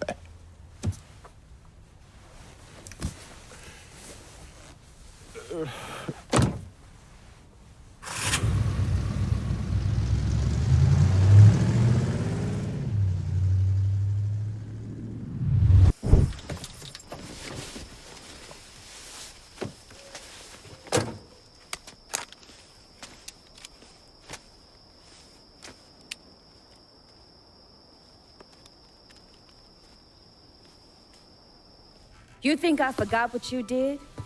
You can blame Marcano all you want, but it was your men who ambushed us. My men were following orders. We got rules. Not my fucking problem that you people don't understand it. Yeah, well, I'm about to make it your fucking problem. What shit is this, then? Goddamn. If it ain't the city's favorite pot-licking donkey, Thomas Burke. The fuck did you just say to me? Put the gun down, Burke.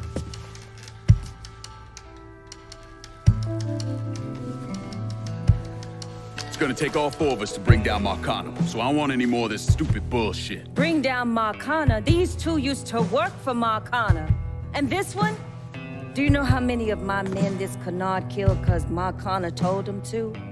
Fuck him, and fuck you if you think I'm ever gonna trust these two. Hey, get the fuck out then. There's no sweat off my ass. You don't trust him? Good. Because I don't trust any of you.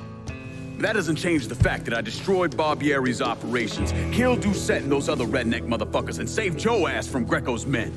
So here's what you need to decide right fucking here now. Either fall in line or get the fuck out. Just know. Second you step out that door, your name's getting added to my list, right beneath Marcano's.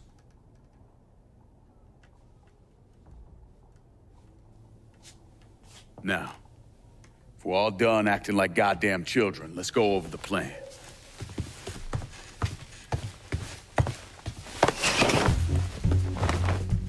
In order to bring down an organization the size of Marcano's, we need to eliminate the people at the base and work our way up.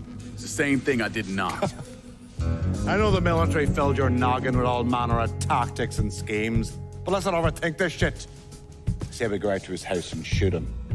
Shouldn't take more than an hour or so, depending on traffic. And what you think gonna happen after? Everybody else just gonna lay down and die, you stupid-ass motherfucker? Cassandra's right. Just killing Marcano doesn't get us anywhere. One of his brothers will take over and we're right back where we started. So, first, we go after his lieutenants. Then, once they're killed, we seize their territory and move on to the capos. Once the lieutenants and the capos are killed, Marcano will be isolated and alone. And that's when we go after him. Hold on, what happens to those territories we get from Marcano's guys? Once it's in our hands, I'll decide who gets to run the day-to-day. I give you a district, you get the rackets and everything else. But I'm also counting on you to hold it. Keep that bastard from reclaiming it. One last thing. Y'all know that building that's going up across the lake? He's building a casino. Marcano's constructing this so he can go legit. All his money's tied up into that thing, so once he figures out what we're up to, it'll limit his options. More importantly, it's an emotional attachment. Emotions make people irrational, greedy. So that's where we hit him. Right in the goddamn heart.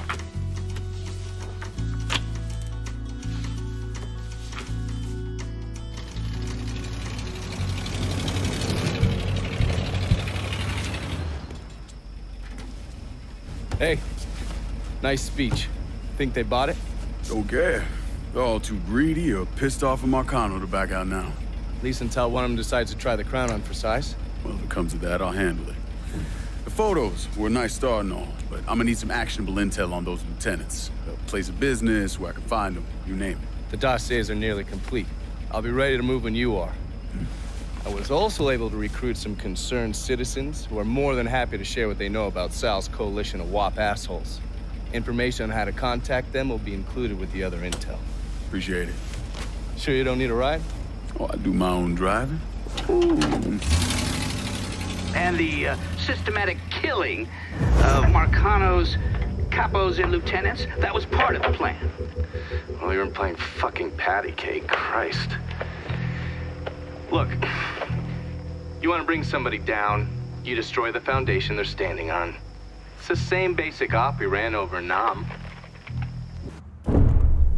Anyone who thinks Sammy Robinson was the Mardi Gras mastermind is a moron. Just because he was involved doesn't mean it was his idea. And none of the evidence ever added up. The money wasn't recovered, and Sammy didn't shoot himself in the back of the head and then burn down his own bar. The only reason people believe Sammy was behind it was his skin color. The investigation was a mess from the very start. The locals did everything they could to keep us out of it, but that wasn't the worst of it. Someone actually broke into our offices and not only stole all of our files, but they also took most of our surveillance equipment.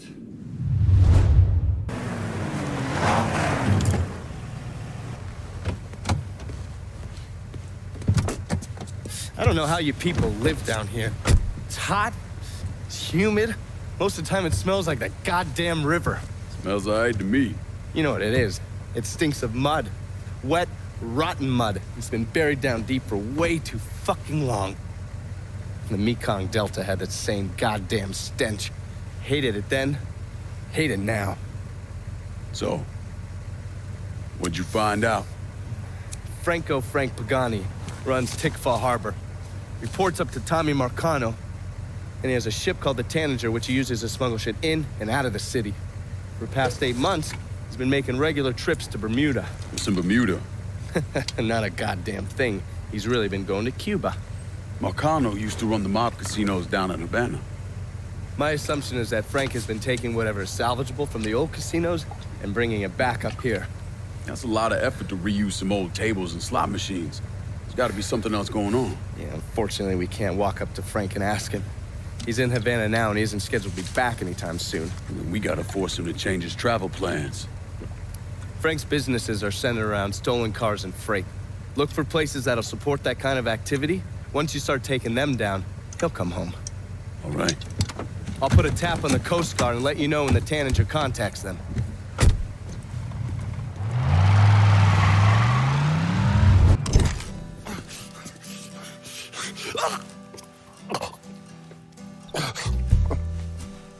I never did anything to you. Saw some interesting stuff back there.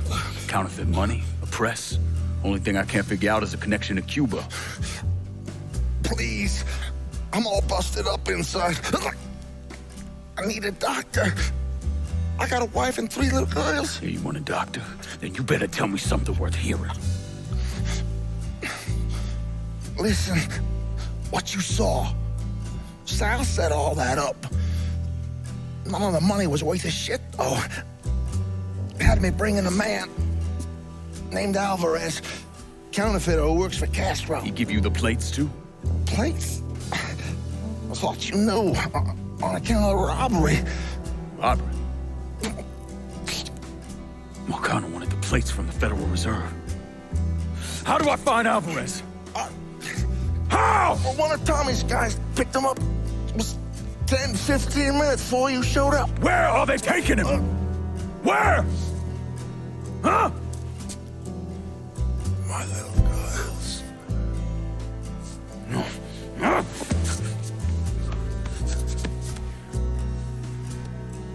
Fuck!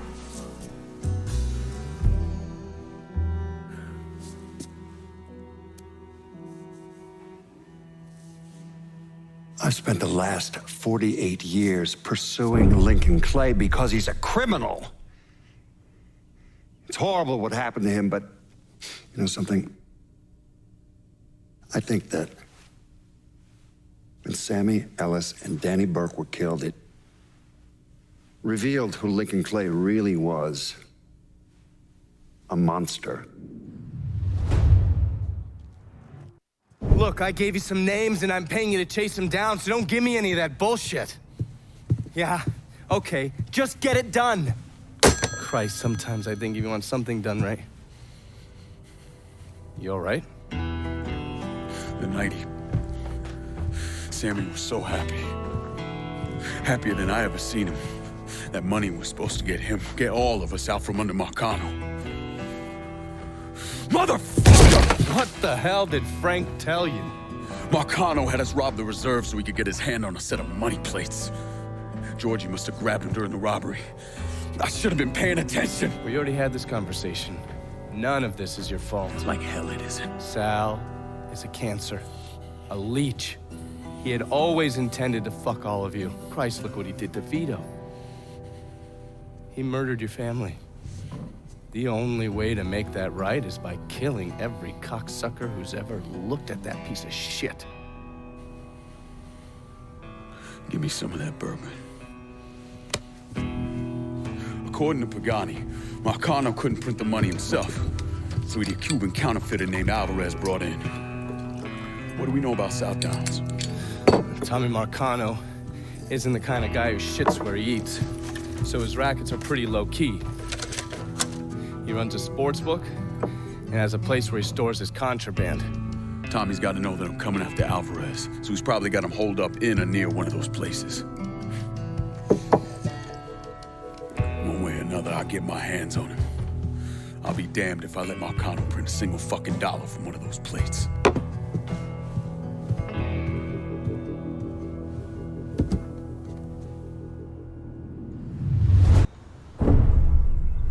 Why'd I become a priest?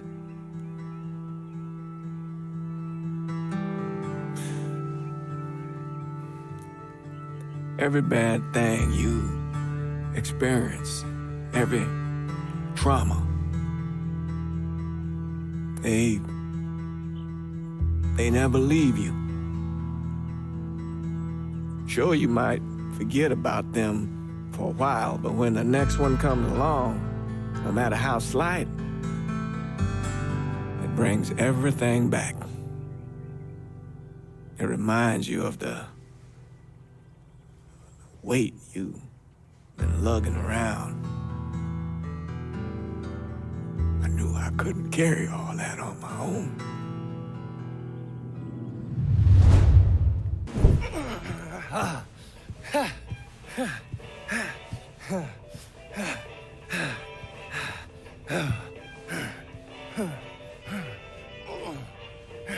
Tired of getting sand kicked in your face. Gotta do calisthenics 3 times a week. Keep my heart rate up. You got blood on your shirt. Oh, cut myself shaving. There's something that you need to hear. Alvarez surfaced. Intercepted this call a little while ago.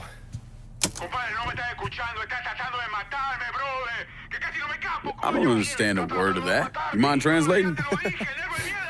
Basically, you scared the shit out of Alvarez. He's ready to hightail it back to Cuba. Wants his dear Uncle Zaraga to come rescue him. And what did Zaraga say? He told him to meet him at the lighthouse on the southern edge of the bayou. They'd send a boat to pick him up. I'm guessing that was a lie. Zaraga was a police officer back in Havana when Batista was still running the country. He also provided security for Sal's casinos. The two of them go way back. As soon as Zaraga hung up the phone, he called Sal and told him where he could find his nephew. Which means I need to get down there before Marcano's men. Sal's not gonna fuck around when it comes to Alvarez, so make sure your shit's squared away.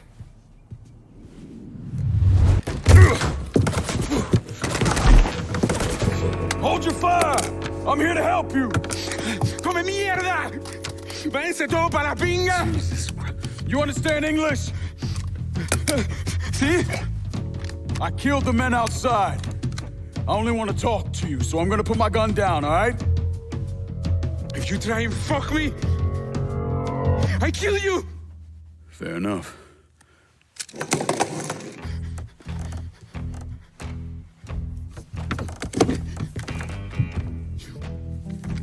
You're the one who wants to kill me! I wasn't trying to kill you, I was trying to find you. Your uncle, he sold you out. He ain't coming to get you. You're lying!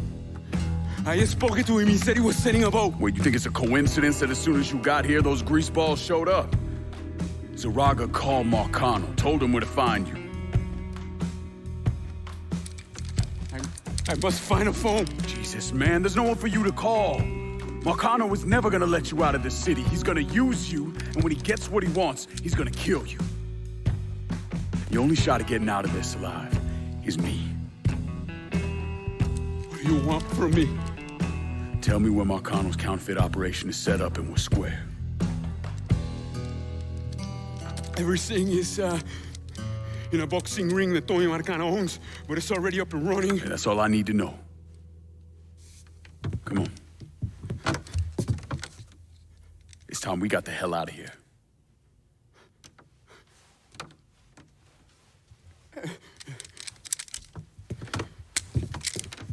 Where are you taking me? I know someone who can get you out of the city. Make sure Marcano doesn't find you. Yeah. If you want to live through this, stick close to me. You understand? I see. As I walk along, I wonder.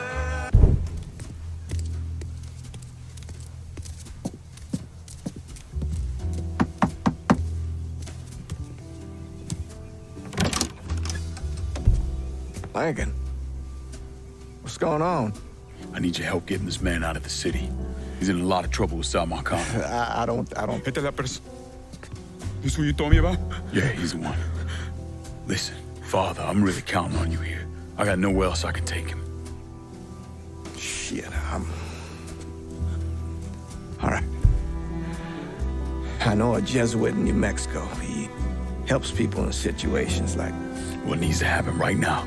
Marcano's gonna tear the city apart looking for him. All right, I'll make the call. Pasa, por favor. Aquí estás a salvo. Gracias.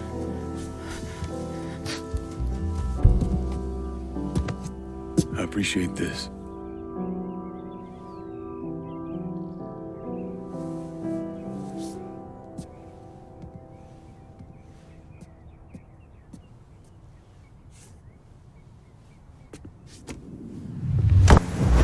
Marcano brought in a counterfeiter from Cuba, right?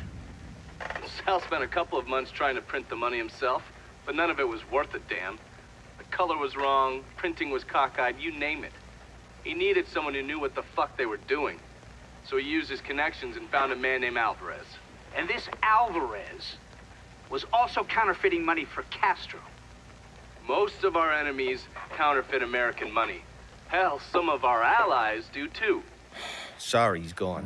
What do you mean, he's gone? All you had to do was drive down to the goddamn lighthouse and pick him up. It's not my fault Alvarez is running all over the goddamn place. I wanted to lock his ass up, but you wouldn't hear of it. The last thing we need is Zaraga finding out that we treated his nephew like dog shit. You understand? Then Lincoln Clay comes in shooting the shit out of it. Lincoln Clay? Lincoln Clay? I'm so sick and fucking tired of hearing about this cocksucker. He's just one man. A fucking nigga. We're skating a thin line here, Tommy, you understand? This thing falls apart, we fucked, all of us. So, what the fuck would you do? What the fuck would I do? Listen here, this ain't rocket science. If that fucking nigga got to Alvarez, it means he knows about the place. He's gonna come after him, you understand? Get your ass down to that motherfucking gym and protect them. Yeah, sure. I'm on it. This shit ends right here, right now. No more fuck-ups. Fuck me. According to these reports, Tommy Marcano had the money press in a boxing gym he operated. Tommy knew Lincoln was coming for the plates, but he felt he had to keep up appearances.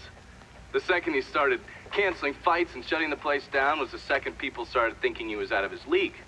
He wasn't about to allow that to happen. How did Lincoln Clay gain access to the gym? He had me track down a man named Alcee Bennett. Alcee is a small-time hustler that worked for Sammy until he double-crossed him and was kicked out of the Hollow. After that, he scratched out a living recruiting fighters for Tommy's jungle fights. If he vouched for Lincoln at the door, Lincoln could get in without a big ruckus. Sure lucky me. You must think I'm some kind of goddamn moron coming in here like you did. I've never been one to shy away from a calculated risk. Maybe you should have.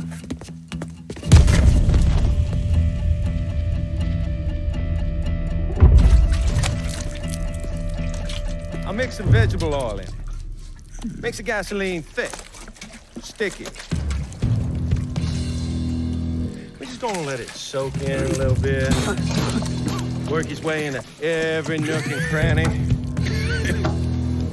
That way when I light it, that shit's gonna burn like napalm.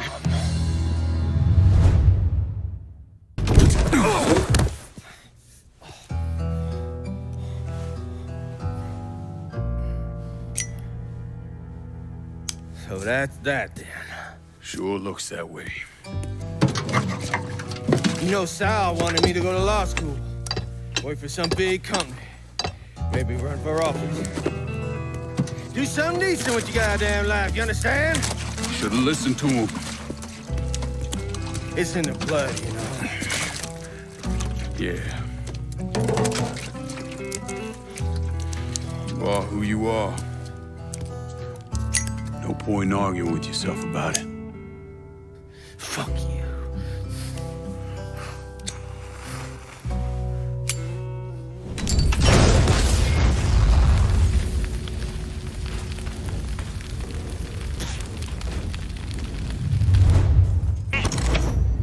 What happened to the money plates that Sal Marcano stole from the Federal Reserve?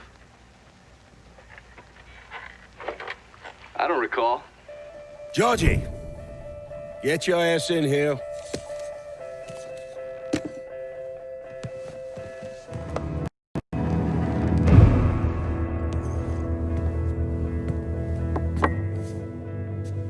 Your Uncle Tommy's dead.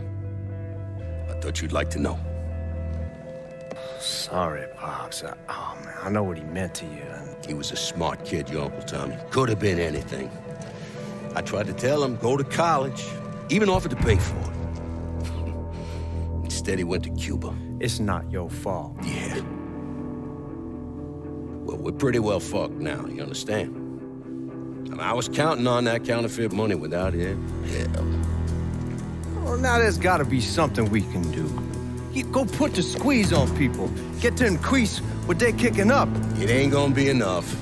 Just because you poke holes in someone doesn't mean you're gonna get anything extra out of them.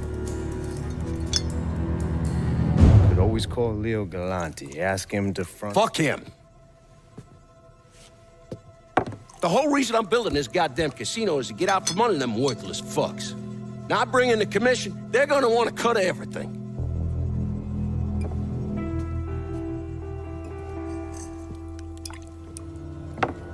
God damn it. Go on, get the hell out of here. I gotta make a call. Get out!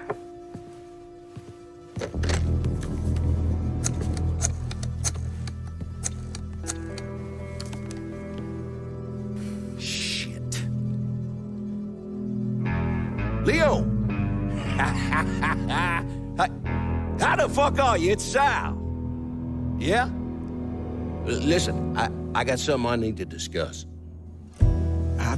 Tried to reconcile the part of me that helped Lincoln with the part of me that vowed to follow the teachings of Jesus Christ. But I can't. You know what I remember? I remember watching the news and learning they'd gunned down Dr. King. I remember watching people lash out, riot, because that's all they had left. All the while, Lincoln's in the other room, barely clinging to life.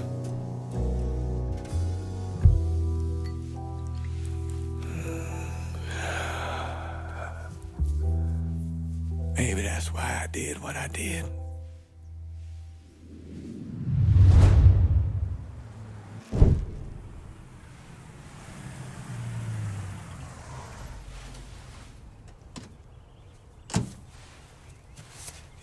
You ever heard of Enzo Conti?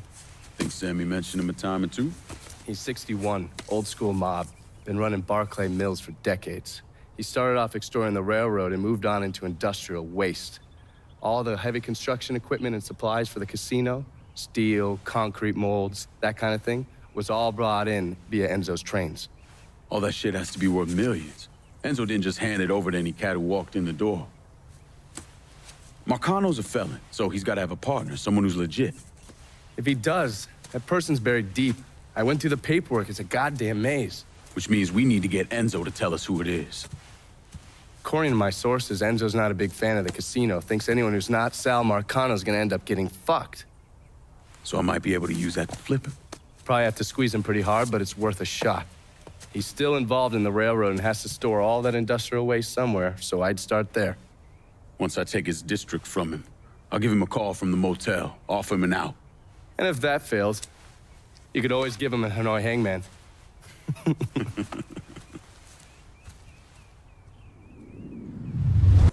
After I was discharged, I wandered around for a couple, 3 months, did some odd jobs. I got arrested once or twice for fighting. But I always kind of knew I was going into seminary. It just took a little while for it to sink in, I suppose. Once I was done with seminary, Bishop Jenkins sent me to St. Michelle's Home for Colored Boys. That orphanage was a pile of shit from the day I got there till the day I left. But I loved it. I loved helping those boys.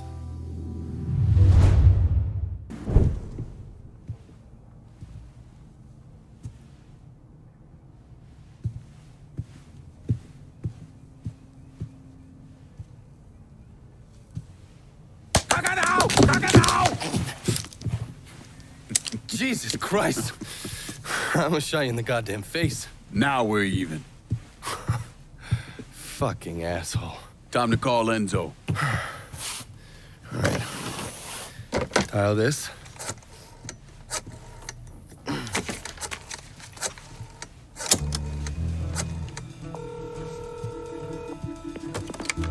Yeah.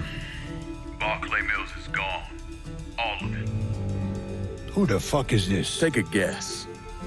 Got a lot of nerve calling me like this. You know who the fuck I am? I know exactly who you are, Enzo. You're a mob lieutenant who's just lost control of his district.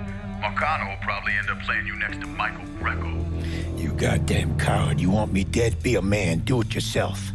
I don't want you dead, Enzo. I want to make a deal. A deal? Jesus Christ, son. You need to get your fucking head examined. You tell me who's behind the construction of Marcano's casino, and I'll do what I can to keep that wop asshole from killing you. Why the fuck should I think you could protect me from Marcano? Look at what I did to you. Meet me at the quarry. Next time, don't let me catch you napping. Kiss my ass.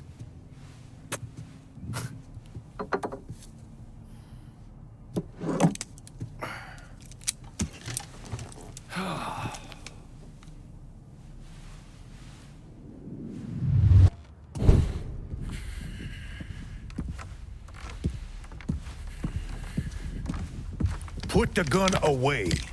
If I wanted you dead, Enzo, I wouldn't have walked through the front door. All the same, I ain't taking no chances.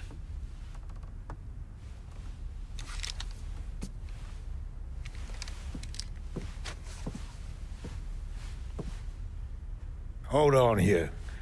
I know you. You're Lincoln Clay, right? Lived with Sammy Robinson? Went off to Nam? That's right. Christ, son, if I'd have known that, we could have saved ourselves a whole lot of trouble. Follow me.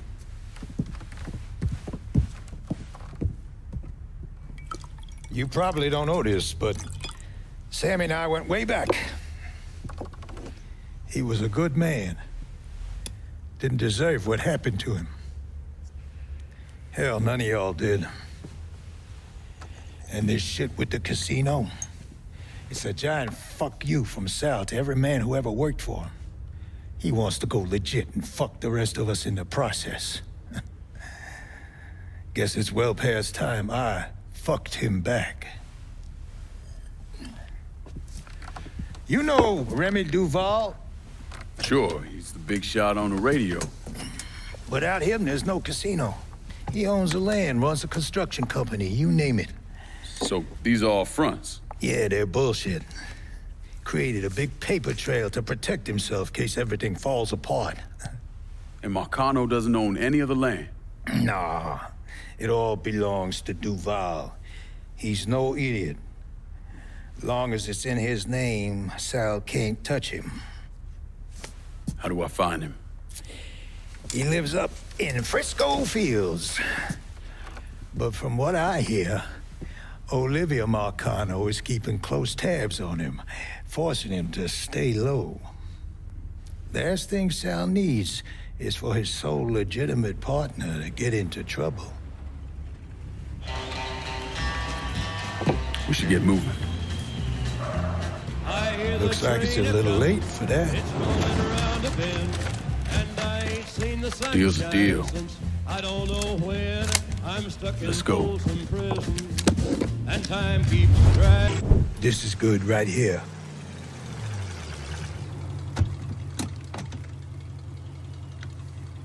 Sorry again about what happened to Sammy and Ellis.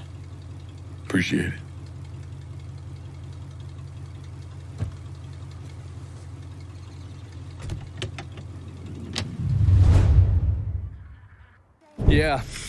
Yeah, that's what I thought. What a prick. Turns out you were right. I gotta go. Thank you for this. Happy hunting, Donovan. Miss Lancaster's helping me with a side project. You get a name at Enzo? Yeah, Remy Duval. He's not only building the casino, he also owns all the land where it's being built. Remy Duval? The jackass on the radio? His family's been down here a couple 100 years. Thinks it makes him everyone's massa. According to this, he heads up the Southern Union in his spare time. The Southern Union's basically the fucking Klan. Right before I shipped out, Father James was with some other folks protesting the fact that the city didn't have any black cops. Southern Union came in and kicked the shit out of everybody they could get their hands on. Day after, they spray-painted "God hates niggers" across the front of his church. If President Andrew Johnson had actually executed those traitorous fucks, we wouldn't have this goddamn problem. Enzo also mentioned Olivia Marcano. Olivia's an outlier. Old Southern money. She's the one that was married to Sal's brother, Lucho. At least until someone slit his throat. And she runs Frisco Fields. Ever since Lucho died. She expanded his drug business and opened a PCP lab.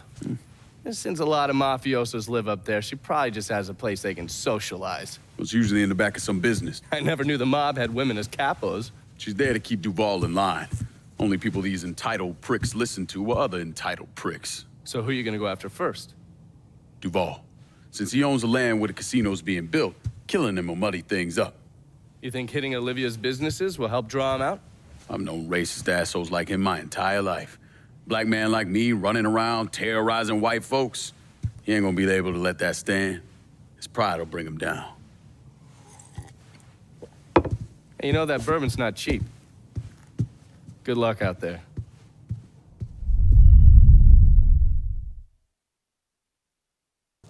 It took me months to figure out that Lincoln had survived the massacre at Sammy's and was waging a war against Sal Marcano. The Bureau didn't have a file on Clay, and I wasn't aware of his military training because his service records were classified. Otherwise, I might have started to connect the dots after the death of Richie Doucette.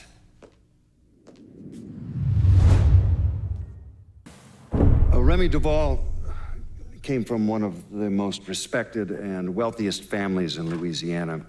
He invested in everything from oil wells to real estate, and he used his social status to get a radio program.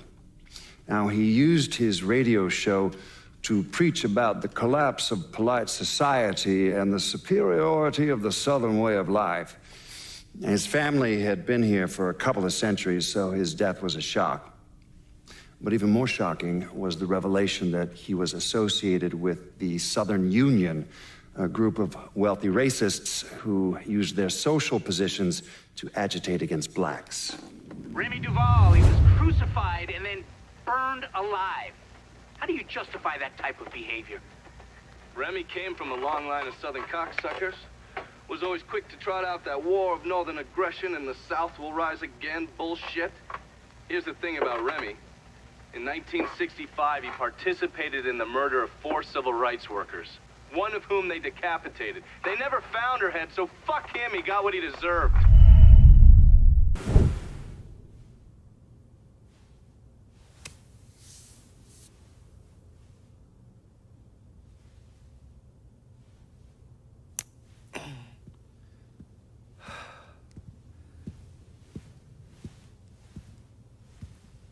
Sounds like your assessment of Remy Duval was spot on. Listen to this. Look at what he's doing to us. Our neighborhood, our homes. I, for one, refuse to sit by and watch as some rubber-lipped nigger runs roughshod over everything we hold dear. And what is it you hope to accomplish? I will strangle the accomplish. I apologize.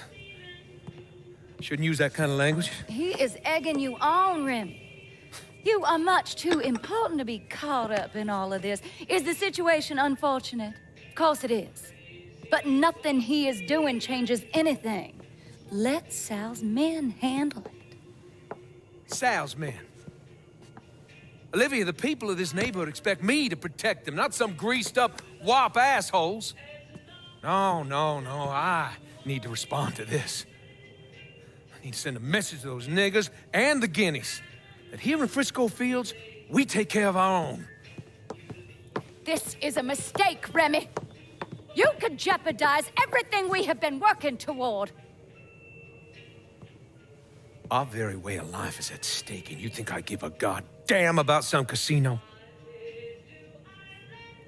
Sometimes I think you've forgotten your station in life, Olivia.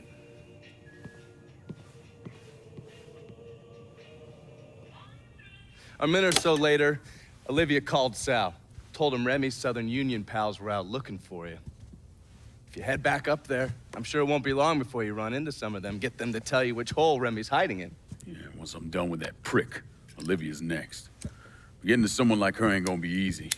Between Marcano's men and all those rich white assholes she runs around with, they'll spot me coming a mile away. I need you to look at our options. Come up with a plan. Okay, I'm gonna look at our options and come up with a plan. What's wrong with you, man? Personal hygiene is very important.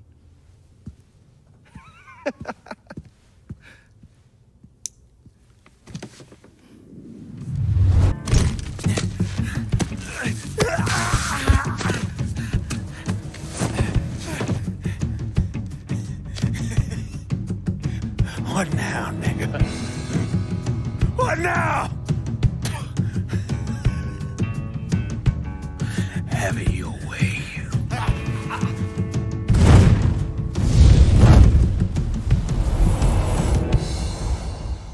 A horrific scene here in Frisco Fields as one of the city's most prominent citizens, Remy Duval, was savagely murdered. Witnesses report he was bound to a cross and set on fire. Let's see if we can get a statement from the police. Chief Wilson, you care to make a comment? It's those goddamn niggers. Every last one of them needs to be rounded up and shot. That's quite a statement, Chief. You need to wipe the shit out of your eyes, son. Take a look around. There's a goddamn war going on. I still don't understand. why Olivia Marcano was involved in any of this. By all accounts, she had 2 or 3 times the money that Sal Marcano had. Money didn't mean shit to her. From what I was able to piece together, she hired someone to kill Lucho. Wanted to run things herself. Bottom line, I think she got off on all that mob bullshit. We're fucked, Olivia. You understand? That fucking shit-stained Duval didn't name us in the will. Now everything's going to his goddamn nephew? Have you actually reviewed the will?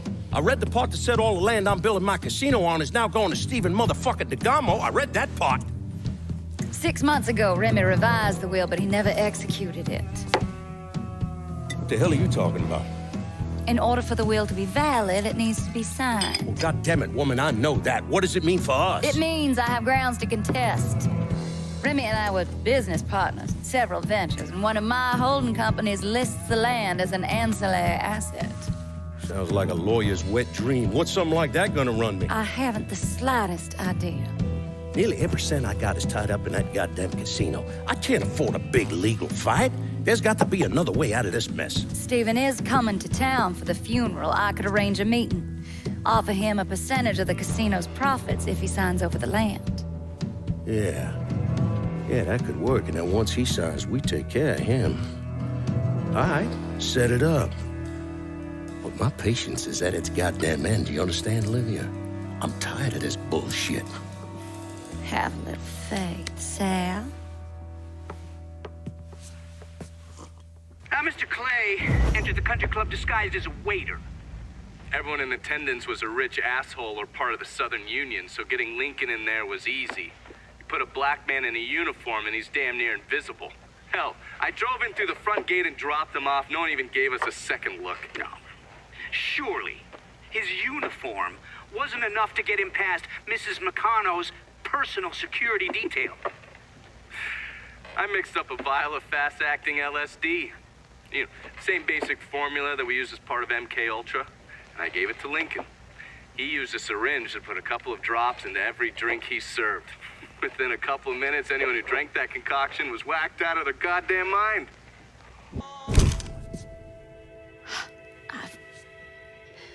I never thought. You get shot. Precisely. The first time I saw Lucho, he looked so handsome, dashing, even. He wore the finest suits, drove the best cars. There was always something terribly romantic about all of this. There ain't nothing romantic about robbing and killing people. Maybe not. But it certainly was exciting.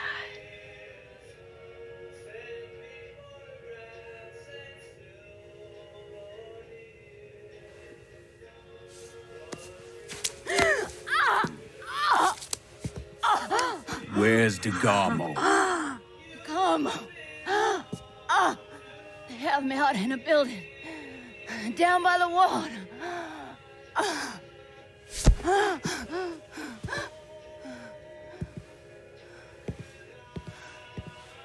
Thought you were gonna kill me.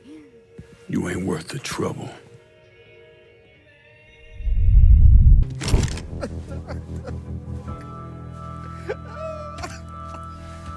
Nah.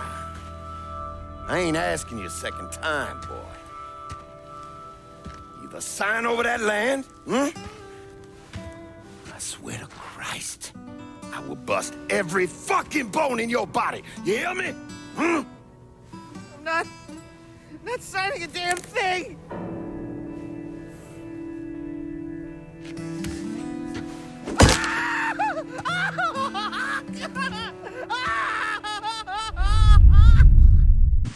What happened to Stephen DeGarmo? Lincoln left him with me and I got him the hell out of there. And you still know DeGarmo's whereabouts? Like I tell any of you assholes.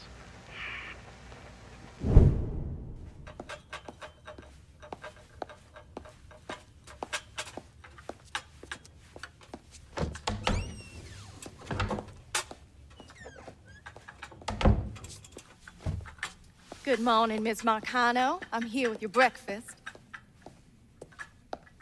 Let's freshen this room up. Get some of that sunlight in here.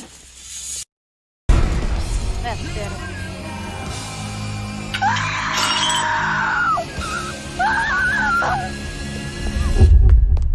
Are you telling me Lincoln Clay did not murder Olivia Marcano? He didn't kill women unless he had no other choice. I find that very hard to believe. Back in '67, we were in a bar in Saigon, and this gook bitch comes strolling in. Skirt barely covering her ass, and she starts offering everybody blowjobs. Gee, I want sucky fucky. Gee, I want boom boom. Then she pulls out a grenade and she kills 3 guys. A couple Marines in the bar want to cut that bitch's head off, but Lincoln stops them. Keeps them off her until the MP shows. If he wasn't gonna kill that slag, he sure as fuck wasn't gonna kill Olivia Marcano.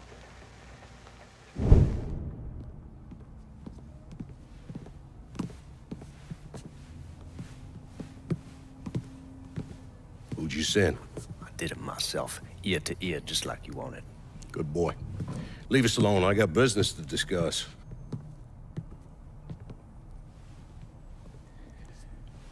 I understand you supplied the heroin Georgia was selling. Si, certo. I never wanted that in my city. Shit like that fucks with people's heads. Makes them crazy. Stupid. It brings down too much heat. Bourbon? No, I do not drink.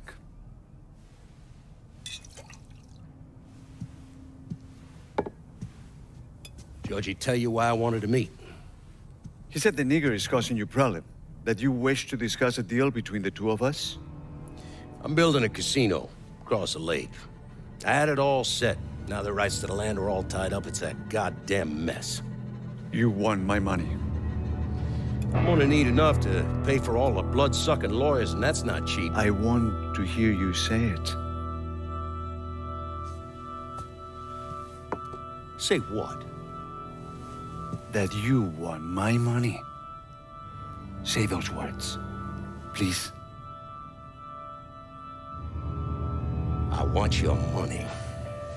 This is good. I will bring you the money. And in exchange, you will let me sell heroin in your city. And you will not interfere in any way. Sure. Whatever you want. But that's not the only thing that you also wish for me to kill the nigger? I will do that for you as well. I enjoy killing the niggers.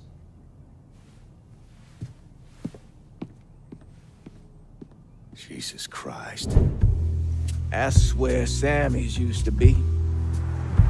No one wanted to live there, so they paved it over. Every now and then, something knocks the hell out of this country.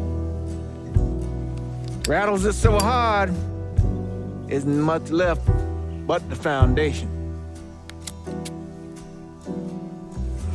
And as painful as it is, we hope that this time, things are gonna be different.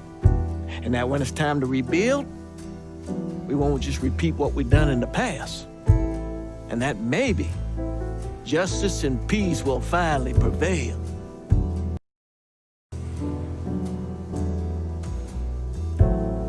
Justice and peace are hard, ain't they?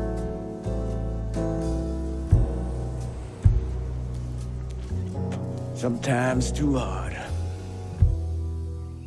So we take the easy way.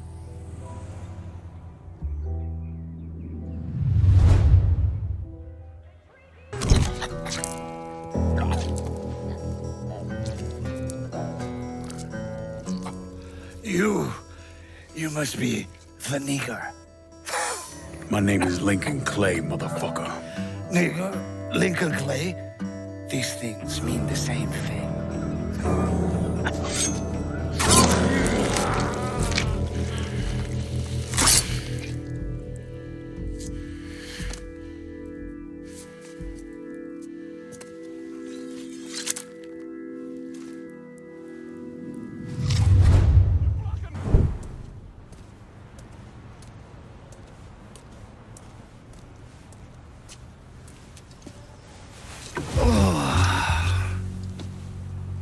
This part of town's run by a man named Tony DeRazio. From what I was able to piece together, he's a real fucking weirdo. Some kind of savant when it comes to numbers. Then he must be the one who runs Lou Marcano's books. Runs his books, launders his money. Hell, he even manages Lou's relationships with city officials. It's Tony's job to make sure their asses stay greased. How do I get to him? Well, that's where things get interesting. Tony lives in the penthouse on the top floor of the Royal Hotel. Elevator access is restricted and the rest of the hotel's crawling with Tony's goons. Well, he can't stay up there all the time. I'm gonna need a schedule for when he comes and goes. I've been watching this cocksucker for a month now, and he's left exactly one time. That was because one of his men fucked up. Took a pipe to the poor bastard's left arm. Well, it looks like he's got a front business he uses to issue bribes and launder Lou's money. And another one that soaks up funds from the city. I hit him. He overreacts, then I get my opening. And fuck up things between him and Lou in the process. Be careful with this one. Just because Tony's a goddamn spastic doesn't mean he won't cut your balls off if given the chance. Really? Shrimp. What you call me? I have a subscription. You don't wear continental clothes or Stetson hats.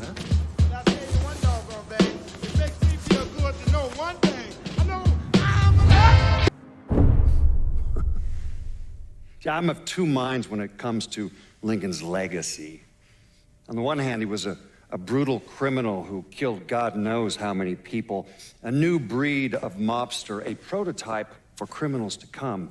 Someone like that doesn't deserve the position history has afforded him. He should be forgotten, erased. But I also understand that Lincoln had a significant impact on the Italian mob in this city. He did what the Bureau wouldn't or couldn't do. He finished them. How did you manage to get to Tony DeRazio? I had bugs and wiretaps all over the damn place. When that weirdo left the Royal Hotel to deal with one of his men, I was listening.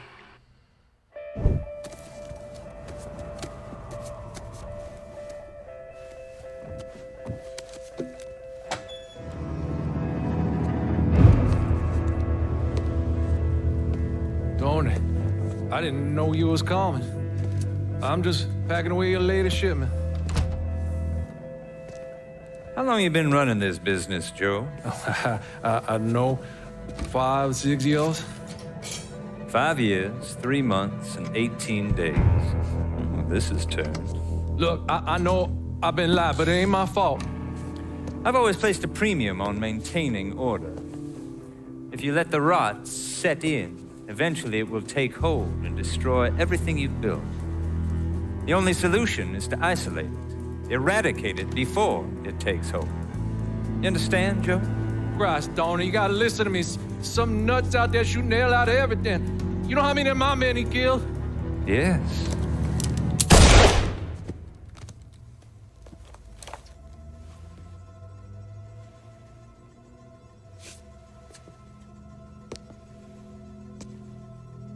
Dominic, is it?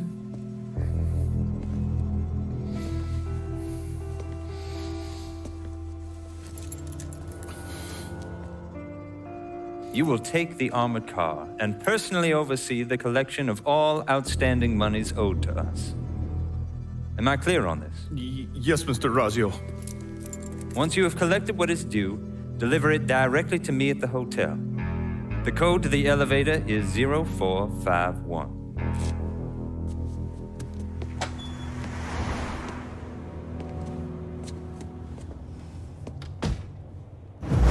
From there, Lincoln had a couple of options. He could use the elevator code and go in through the lobby, which meant shooting the hell out of the place. Or he could steal Dominic's car and go in quiet through the hotel's parking garage. So I gotta hear stories about some bitch running all over the goddamn place, smashing our shit to pieces? I wanna know what the fuck's going on down there. You hear me? It would be difficult not to. What? I've already taken the appropriate steps to address the situation. Believe me, things are well in hand. Well, they fucking better be. If this thing with the judge goes sideways, shit's gonna roll downhill real fucking quick. We haven't lost anything of any significance except for some men, and they can be replaced. In fact, they're the easiest thing to replace. Saul doesn't give two shits about any of those stupid fucks. All he cares about is the people that matter. Understand? I understand completely. And you have my word that all payments will continue as scheduled. None of our business associates need to concern themselves with our recent difficulties. Yeah? Okay. I'm counting on you here, Tony. Don't fuck this up. Goodbye.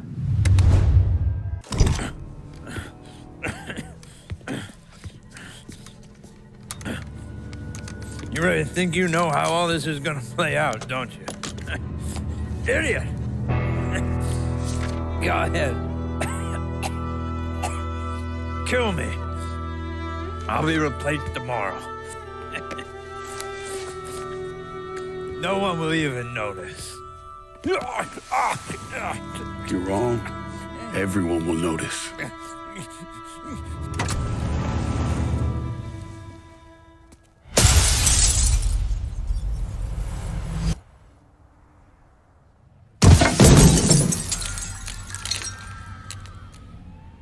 War on the streets of our fair city as a gunman stormed the Royal Hotel, killing an untold number of men. There was a loud crash, like a bomb going off. I looked up and there was a man falling from the top of the building. Then all these men showed up and every one of them had a gun. They ran into the Royal and that's when the shooting started. I still don't know how the hell Lincoln got out of that hotel.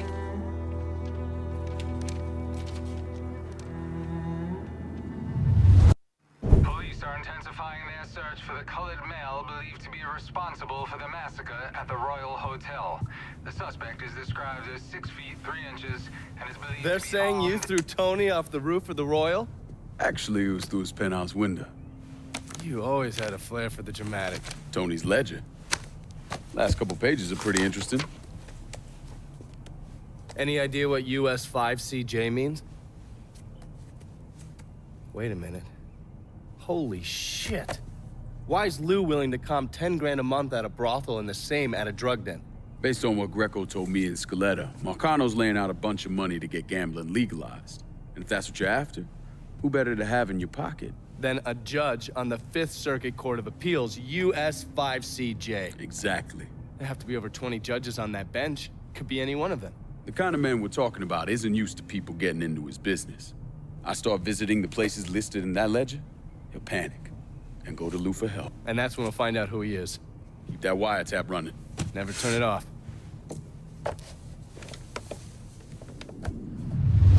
And after Lincoln Clay killed the last capo, that's when he turned his sights on Sal Marcano.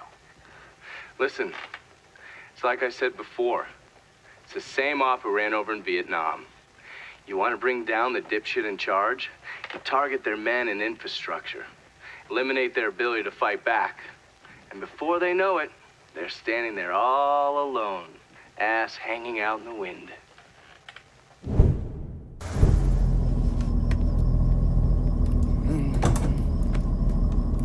I got a name for your judge.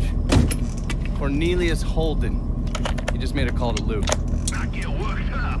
I'll barely avoided that lunatic, Lou. You're not paying me enough. I'm gonna stop you right there, Cornelius. Never know who might be listening in. You need to get this shit under control here. Because until you do, your brother's case isn't going anywhere. There's no call for that kind of talk. I'll send over a car, a couple of my best men. They'll see to it that you're kept safe. Cornelius is 60. The dipshits of this state first elected him to the 5th Circuit in 1951. There's something else you should know.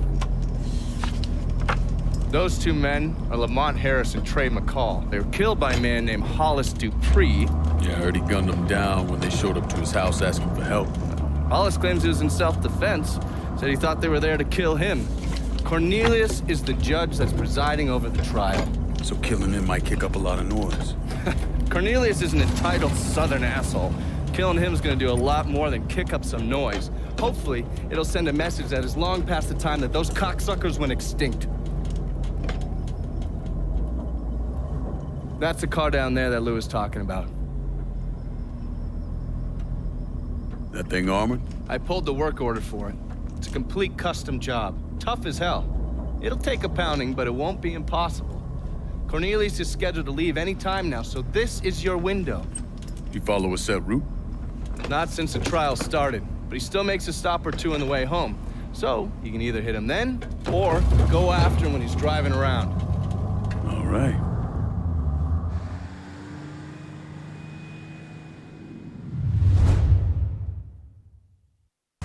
Lou Marcano was bribing a district judge named Cornelius Holden, is that correct?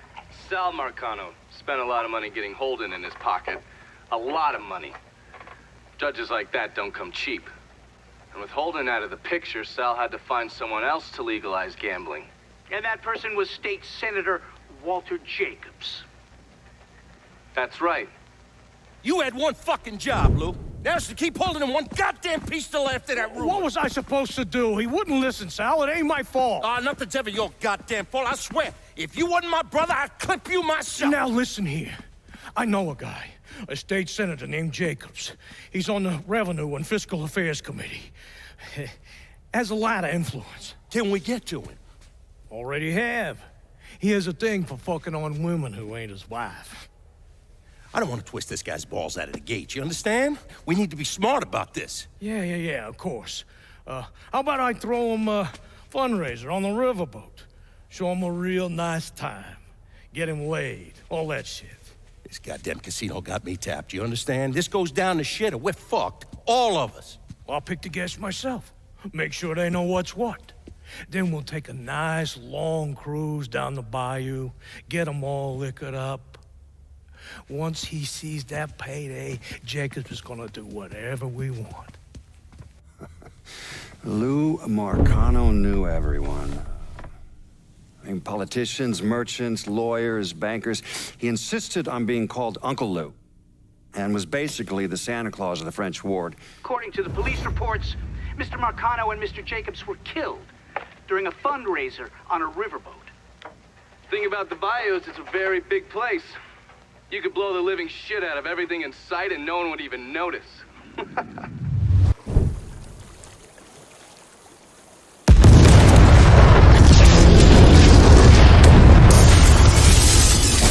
What the fuck?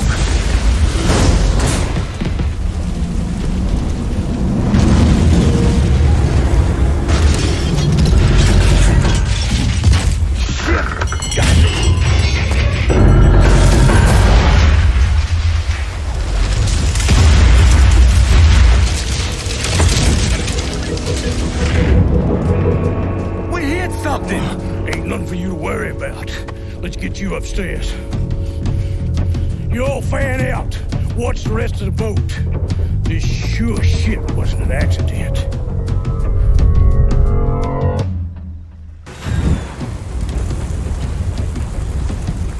That's far enough, you wop asshole! What the fuck, Lou? Take another step and he gets it. You think I give a shit about some politician? Please, I don't even know what's going on.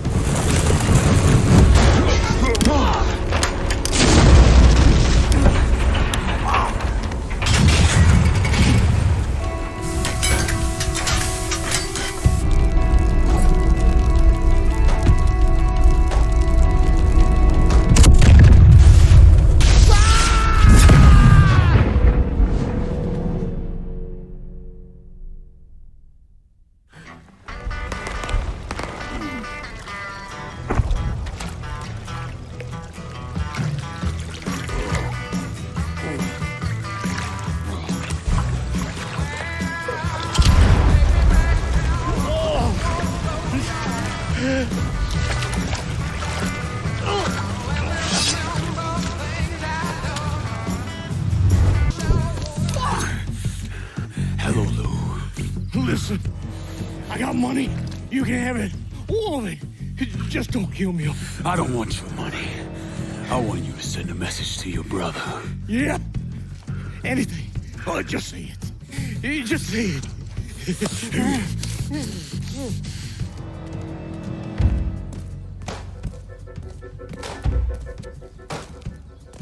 Lord almighty. State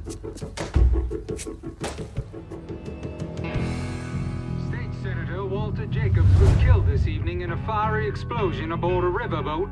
Local businessman Louis Marcano also lost his life, along with dozens of other wealthy donors there to attend a political fundraiser. When Lincoln left his gutted body on a statue commemorating Andrew Jackson, people were horrified. I mean, how could that be anything but a political statement?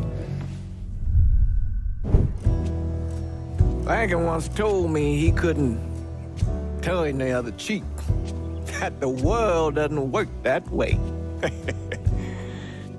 I spent the better part of 40 years trying to prove him wrong.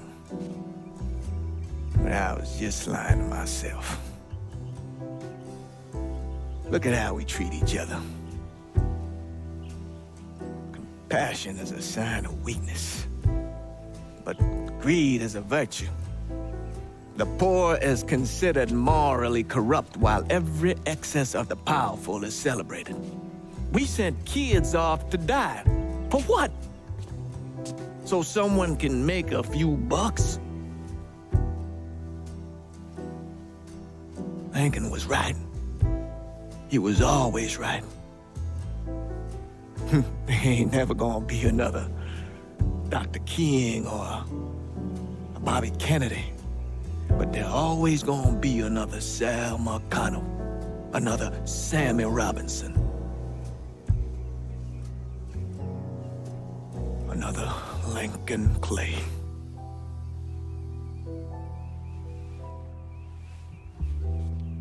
We are a cruel and wicked people.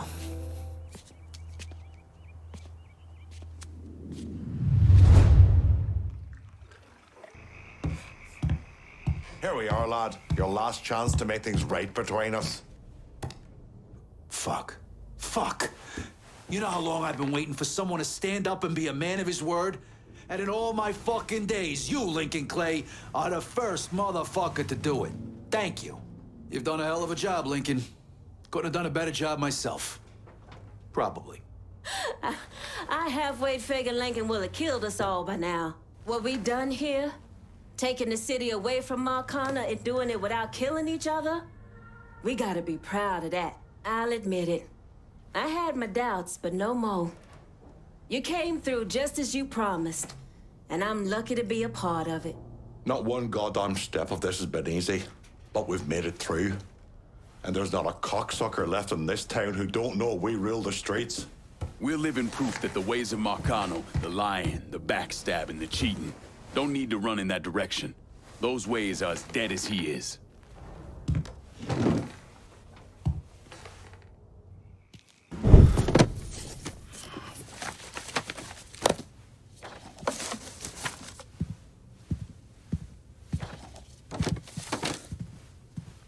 You're not wasting any time, are you? Your little rampage is going to attract attention. Attention from people I don't care to associate with. Yeah, imagine not. Thankfully, closing off your loose ends is as simple as tossing around some super grade. With any luck, this will keep them off my ass. For a little while, anyway. But we're getting ahead of ourselves. There's still the matter of killing Georgie and Sal. You should get a kick out of hearing this. Goddamn motherfucking piece of shit! Lou's dead. They found him tied to that statue of Eddie Jackson over in the French ward. He was gutted like a goddamn catfish. Jesus fucking Christ. This was that goddamn nigger Lincoln Clay. We would not be in this fucking mess if you done what you were supposed to do. You were there. I shot him right in the fucking head. Once! You shot him once! I am leveraged out the ass. Called in every favor, and none of it made a goddamn difference.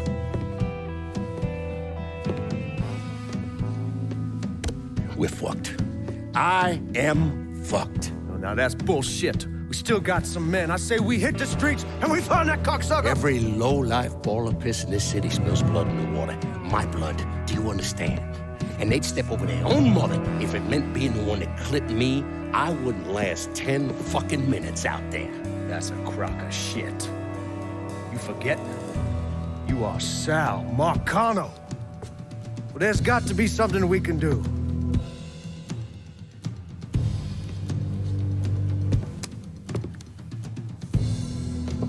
call whatever men we still have left. Tell them meet us up there at the casino. And when Lincoln Clay shows up, we're gonna do everything we can to plant that goddamn nigga in the ground. Right next to us. That's what we can do. Go on, get the fuck out of here. Go! Should have known that Marcano would go to ground at the casino. You can take the bridge up there, so it's a straight shot. You know, none of this would have happened without you. It's either this or right away in some goddamn office. And once you've killed those assholes, you come and find me. I'll be hanging around over at the Padres. You got it. You give them hell, champ.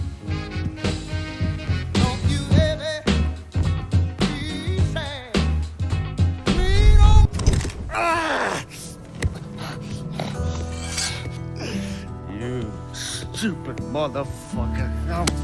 I always thought you were my friend. That you had me and Ellis's backs. It was just an act. You didn't kill me because I said no. You killed me because you thought you owned me. Owned all of us. It was never about us. It was about my old man. My father. I'd do anything for him. Same as you and Sammy. And you understand why I have to do this.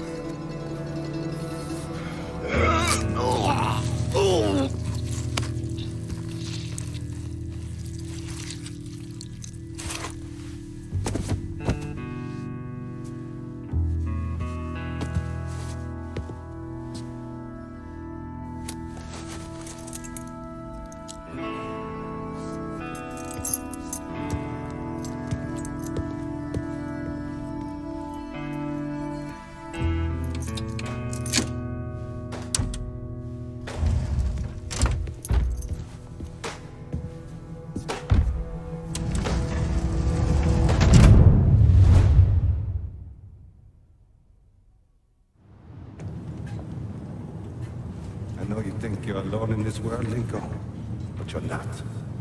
And you never will be. Hell of a sight, ain't it? When I first come to this town, it was nothing more than a backwater shithole. Now look at it. Let me see your hands. Whatever was between us is over, you understand? It ended the second it was you coming up them stairs instead of my son. You want a drink? All right.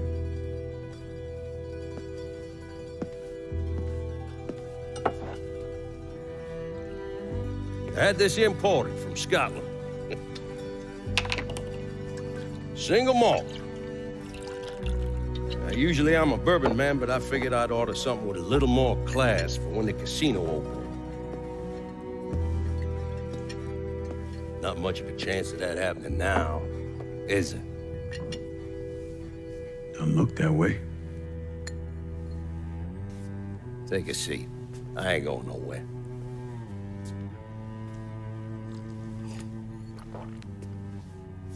Hey, not bad. I think I still prefer Shine. You know, a month or so after my brother Lucho died, I started having nightmares. I had this one where I was on a boat. Giant wave come, knocked my ass overboard. I hit that water and sink like a goddamn rock. And there was another one where cottonmouths biting me all to hell. But the one that really got to me was Georgie's funeral. He's laid out in that shitty little casket. Neck cut, same as Lucho's.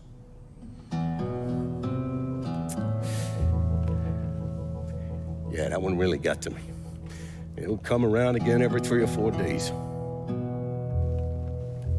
I have one where I'm back in Nam, sleeping in a foxhole.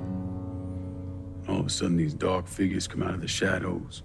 I try to fight them off, but they hold me down, tie my hands together, stuff a muddy rag in my mouth so I can't scream, can't warn the men sleeping next to me. And then I gotta listen as all those men die.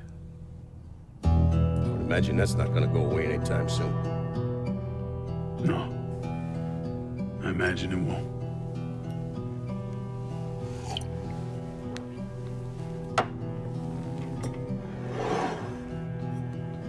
And then this. This was all to try to keep mine from coming true. Look how that turned out.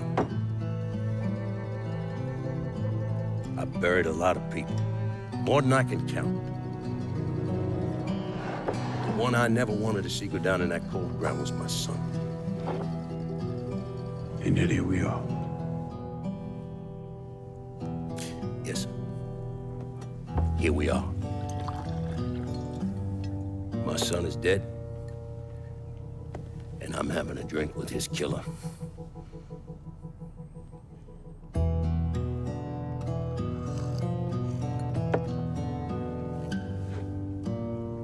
I'm not gonna apologize for what I did, you understand? If I did, I'd just be lying. I don't have it in me to feel shame for the things I've done to others.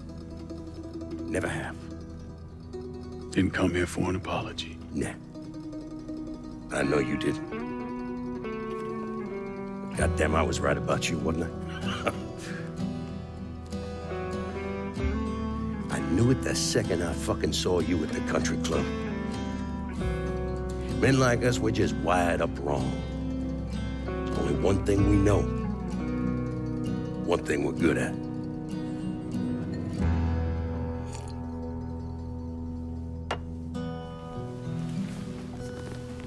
I'm gonna be waiting for you, Lincoln Clay.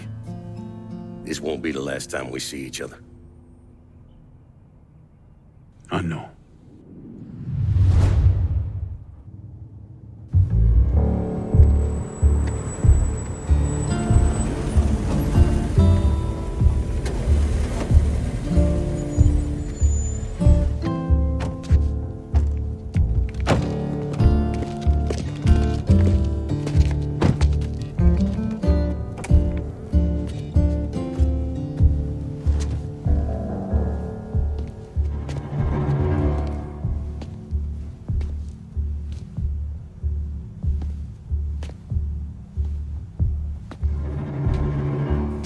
I take it you're Lincoln Clay. So they tell me. I told Sal this fucking casino would be the end of him. I meant it figuratively. This shit has a way of turning on you, doesn't it? Especially if you piss off the wrong person. You know who I am, son? Guessing you're Leo Galante. Let's take a little walk, you and me. Probably no surprise, but the rest of the commission wants you dead. You and anybody else that had anything to do with this. What happened here was between me and Marcano. Oh, I understand that, son. We all do. But this business makes you paranoid, irrational. They see Sally, a pile of shit. They start wondering if someone's gonna serve them a plate of their own. So you're here to decide if you're coming after me? No. I'm here to deliver a message. You made your point, son. This all ends right here, right now. I got no quarrel with y'all.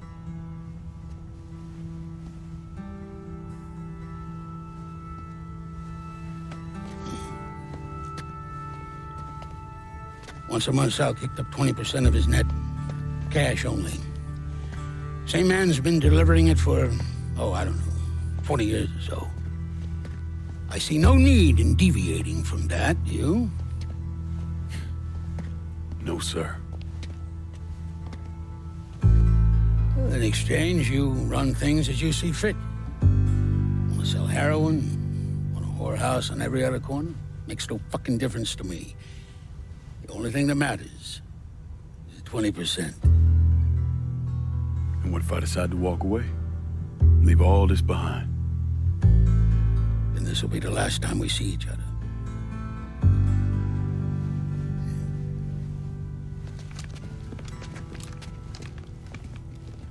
Best of luck to you, son.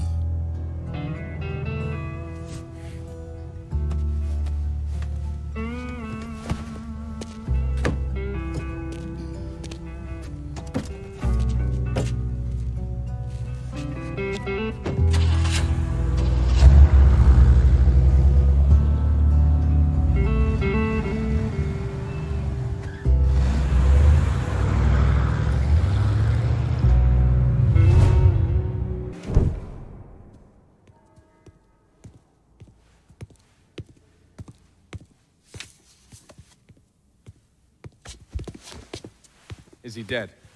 Yeah, he's dead. Him and Georgie both. It's the best news I've heard in ages. Can we get an amen, Padre? So what happens now? What do you mean what happens now? It's over. Done. Finished. I ain't talking to you.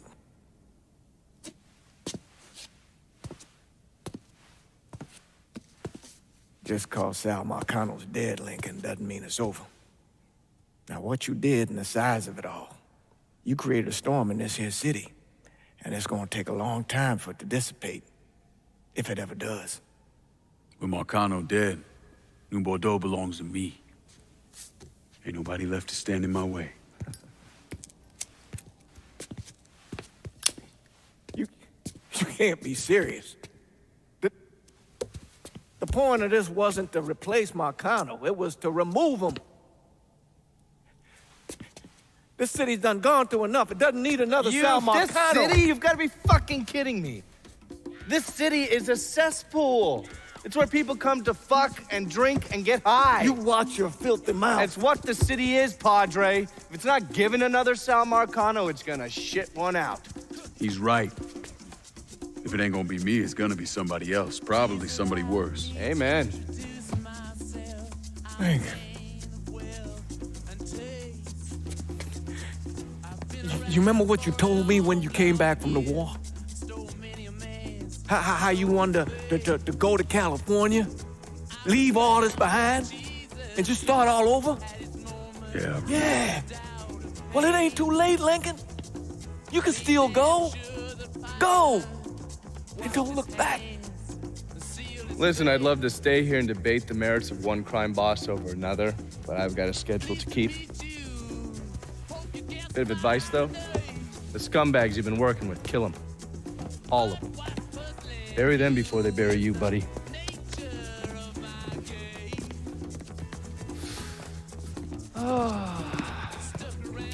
I'll be seeing you, Padre.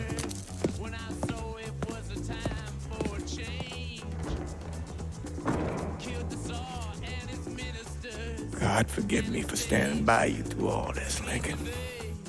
But if you do anything except leave, we're finished. You hear? Bob. A man's soul can only carry so much. And mine is on the verge of breaking.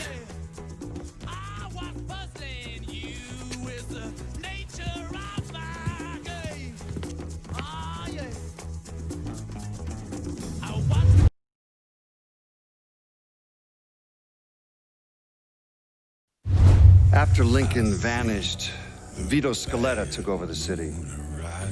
Now he spit on Sal Marcano's grave one last time by actually doing what Marcano couldn't, finishing the casino. Now, 2 years later, Scaletta opened another casino, and then it was just an avalanche of development.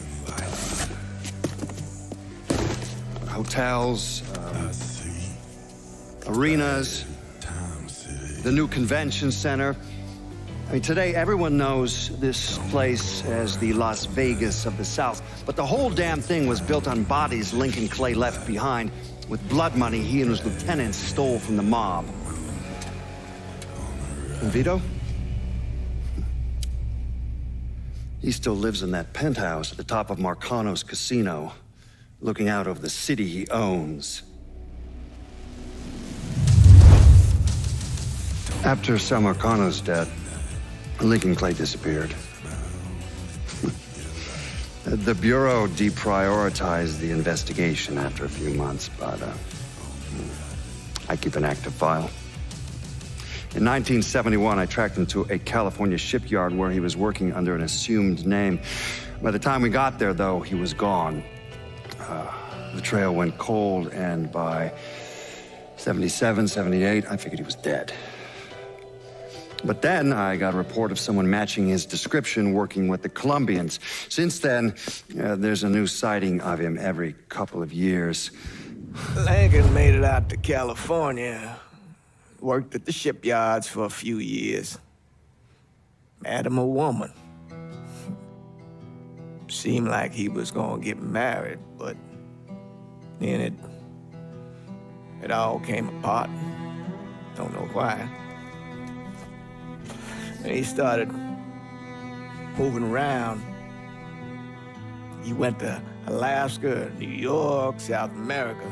He even went back to Vietnam.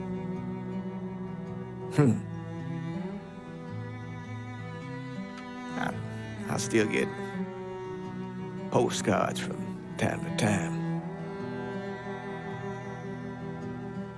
You know, I think Lincoln wasn't able to accept the world for what it is, or his place in it.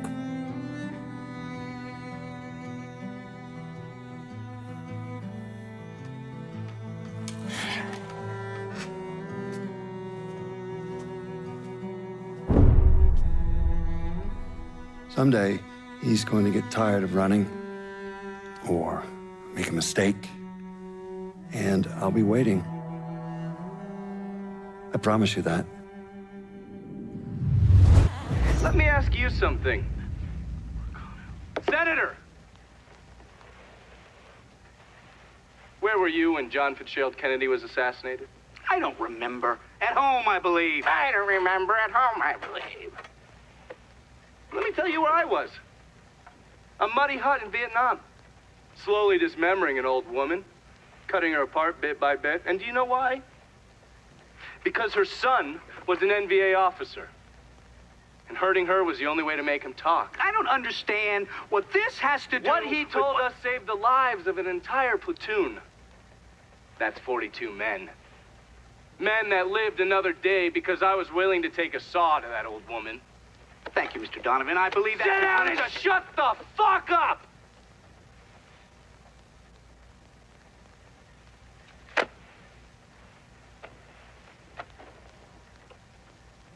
I did a lot of terrible shit over there. In the name of this country. Shit that will haunt me for the rest of my life. But I did it because I believed in the fight. I believed what this nation stood for. So, to be sitting there ass deep in mud with that old woman scattered all around me, and hearing that the President of the United States had just been fucking murdered, well, I knew right then and there that I couldn't let that stand. That I would find a way to make it right no matter how long it took. What are you saying? I'm saying that Sal Marcano and a group of conspirators murdered Jack Kennedy. Oh, that is the most absurd thing I have ever heard. I assumed you would say that. Don't fucking move! This... You're out of your mind. Oh, I don't hold anyone's ambitions against them, Senator. And you certainly were ambitious, weren't you? You went to law school, and then you became a district attorney, and then United States Senate. After Sal Marcano died, I went through his files. Imagine my surprise when I saw your name over and over and over and over again. The mob wanted Jack Kennedy dead, and you were more than willing to help. There are cameras everywhere. There's witnesses. No, I want You'll them never to get see away this, with you this. stupid asshole, because then they will know that I am not finishing with you. I am starting with you. Oh! Oh! And they're next.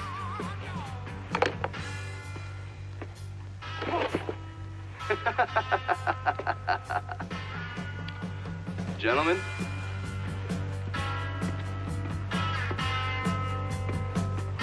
God!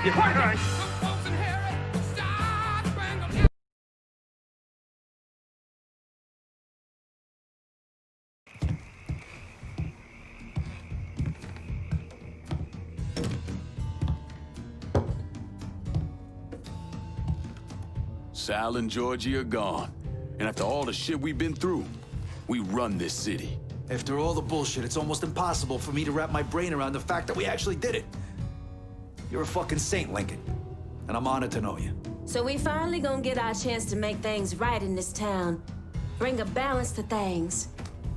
Wasn't certain we'd ever actually get here. We're not here because of what I did, or because of what any of y'all did. We're here because we stood together. And as long as we stay strong, ain't no one ever gonna fuck with us. After he killed Sal Marcano, Lincoln Clay took over. But he wasn't content just to run the city. He expanded out across the South into Florida and even the Carolinas. There's so much money coming in, and he's been smart with it. He spreads it around, makes sure the right people get paid and stay paid. The city's favorite son, Yeah.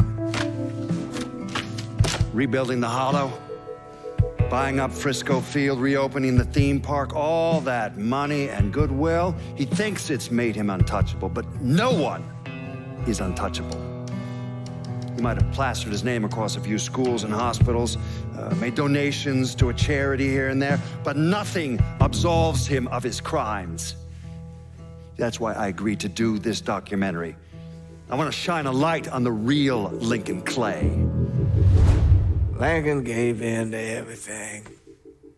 Drugs, booze, prostitutes, you name it. If it made $1, he was involved. Seeing him on the news, strutting around. Sometimes I think he should have died over at Sammy's with all the rest of them.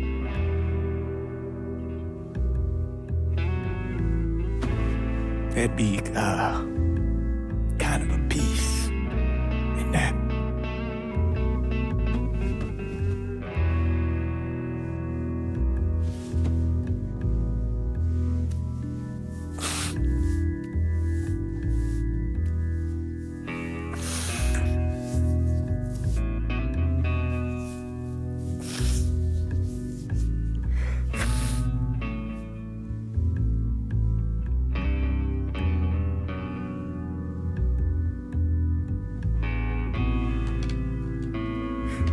Turn it off!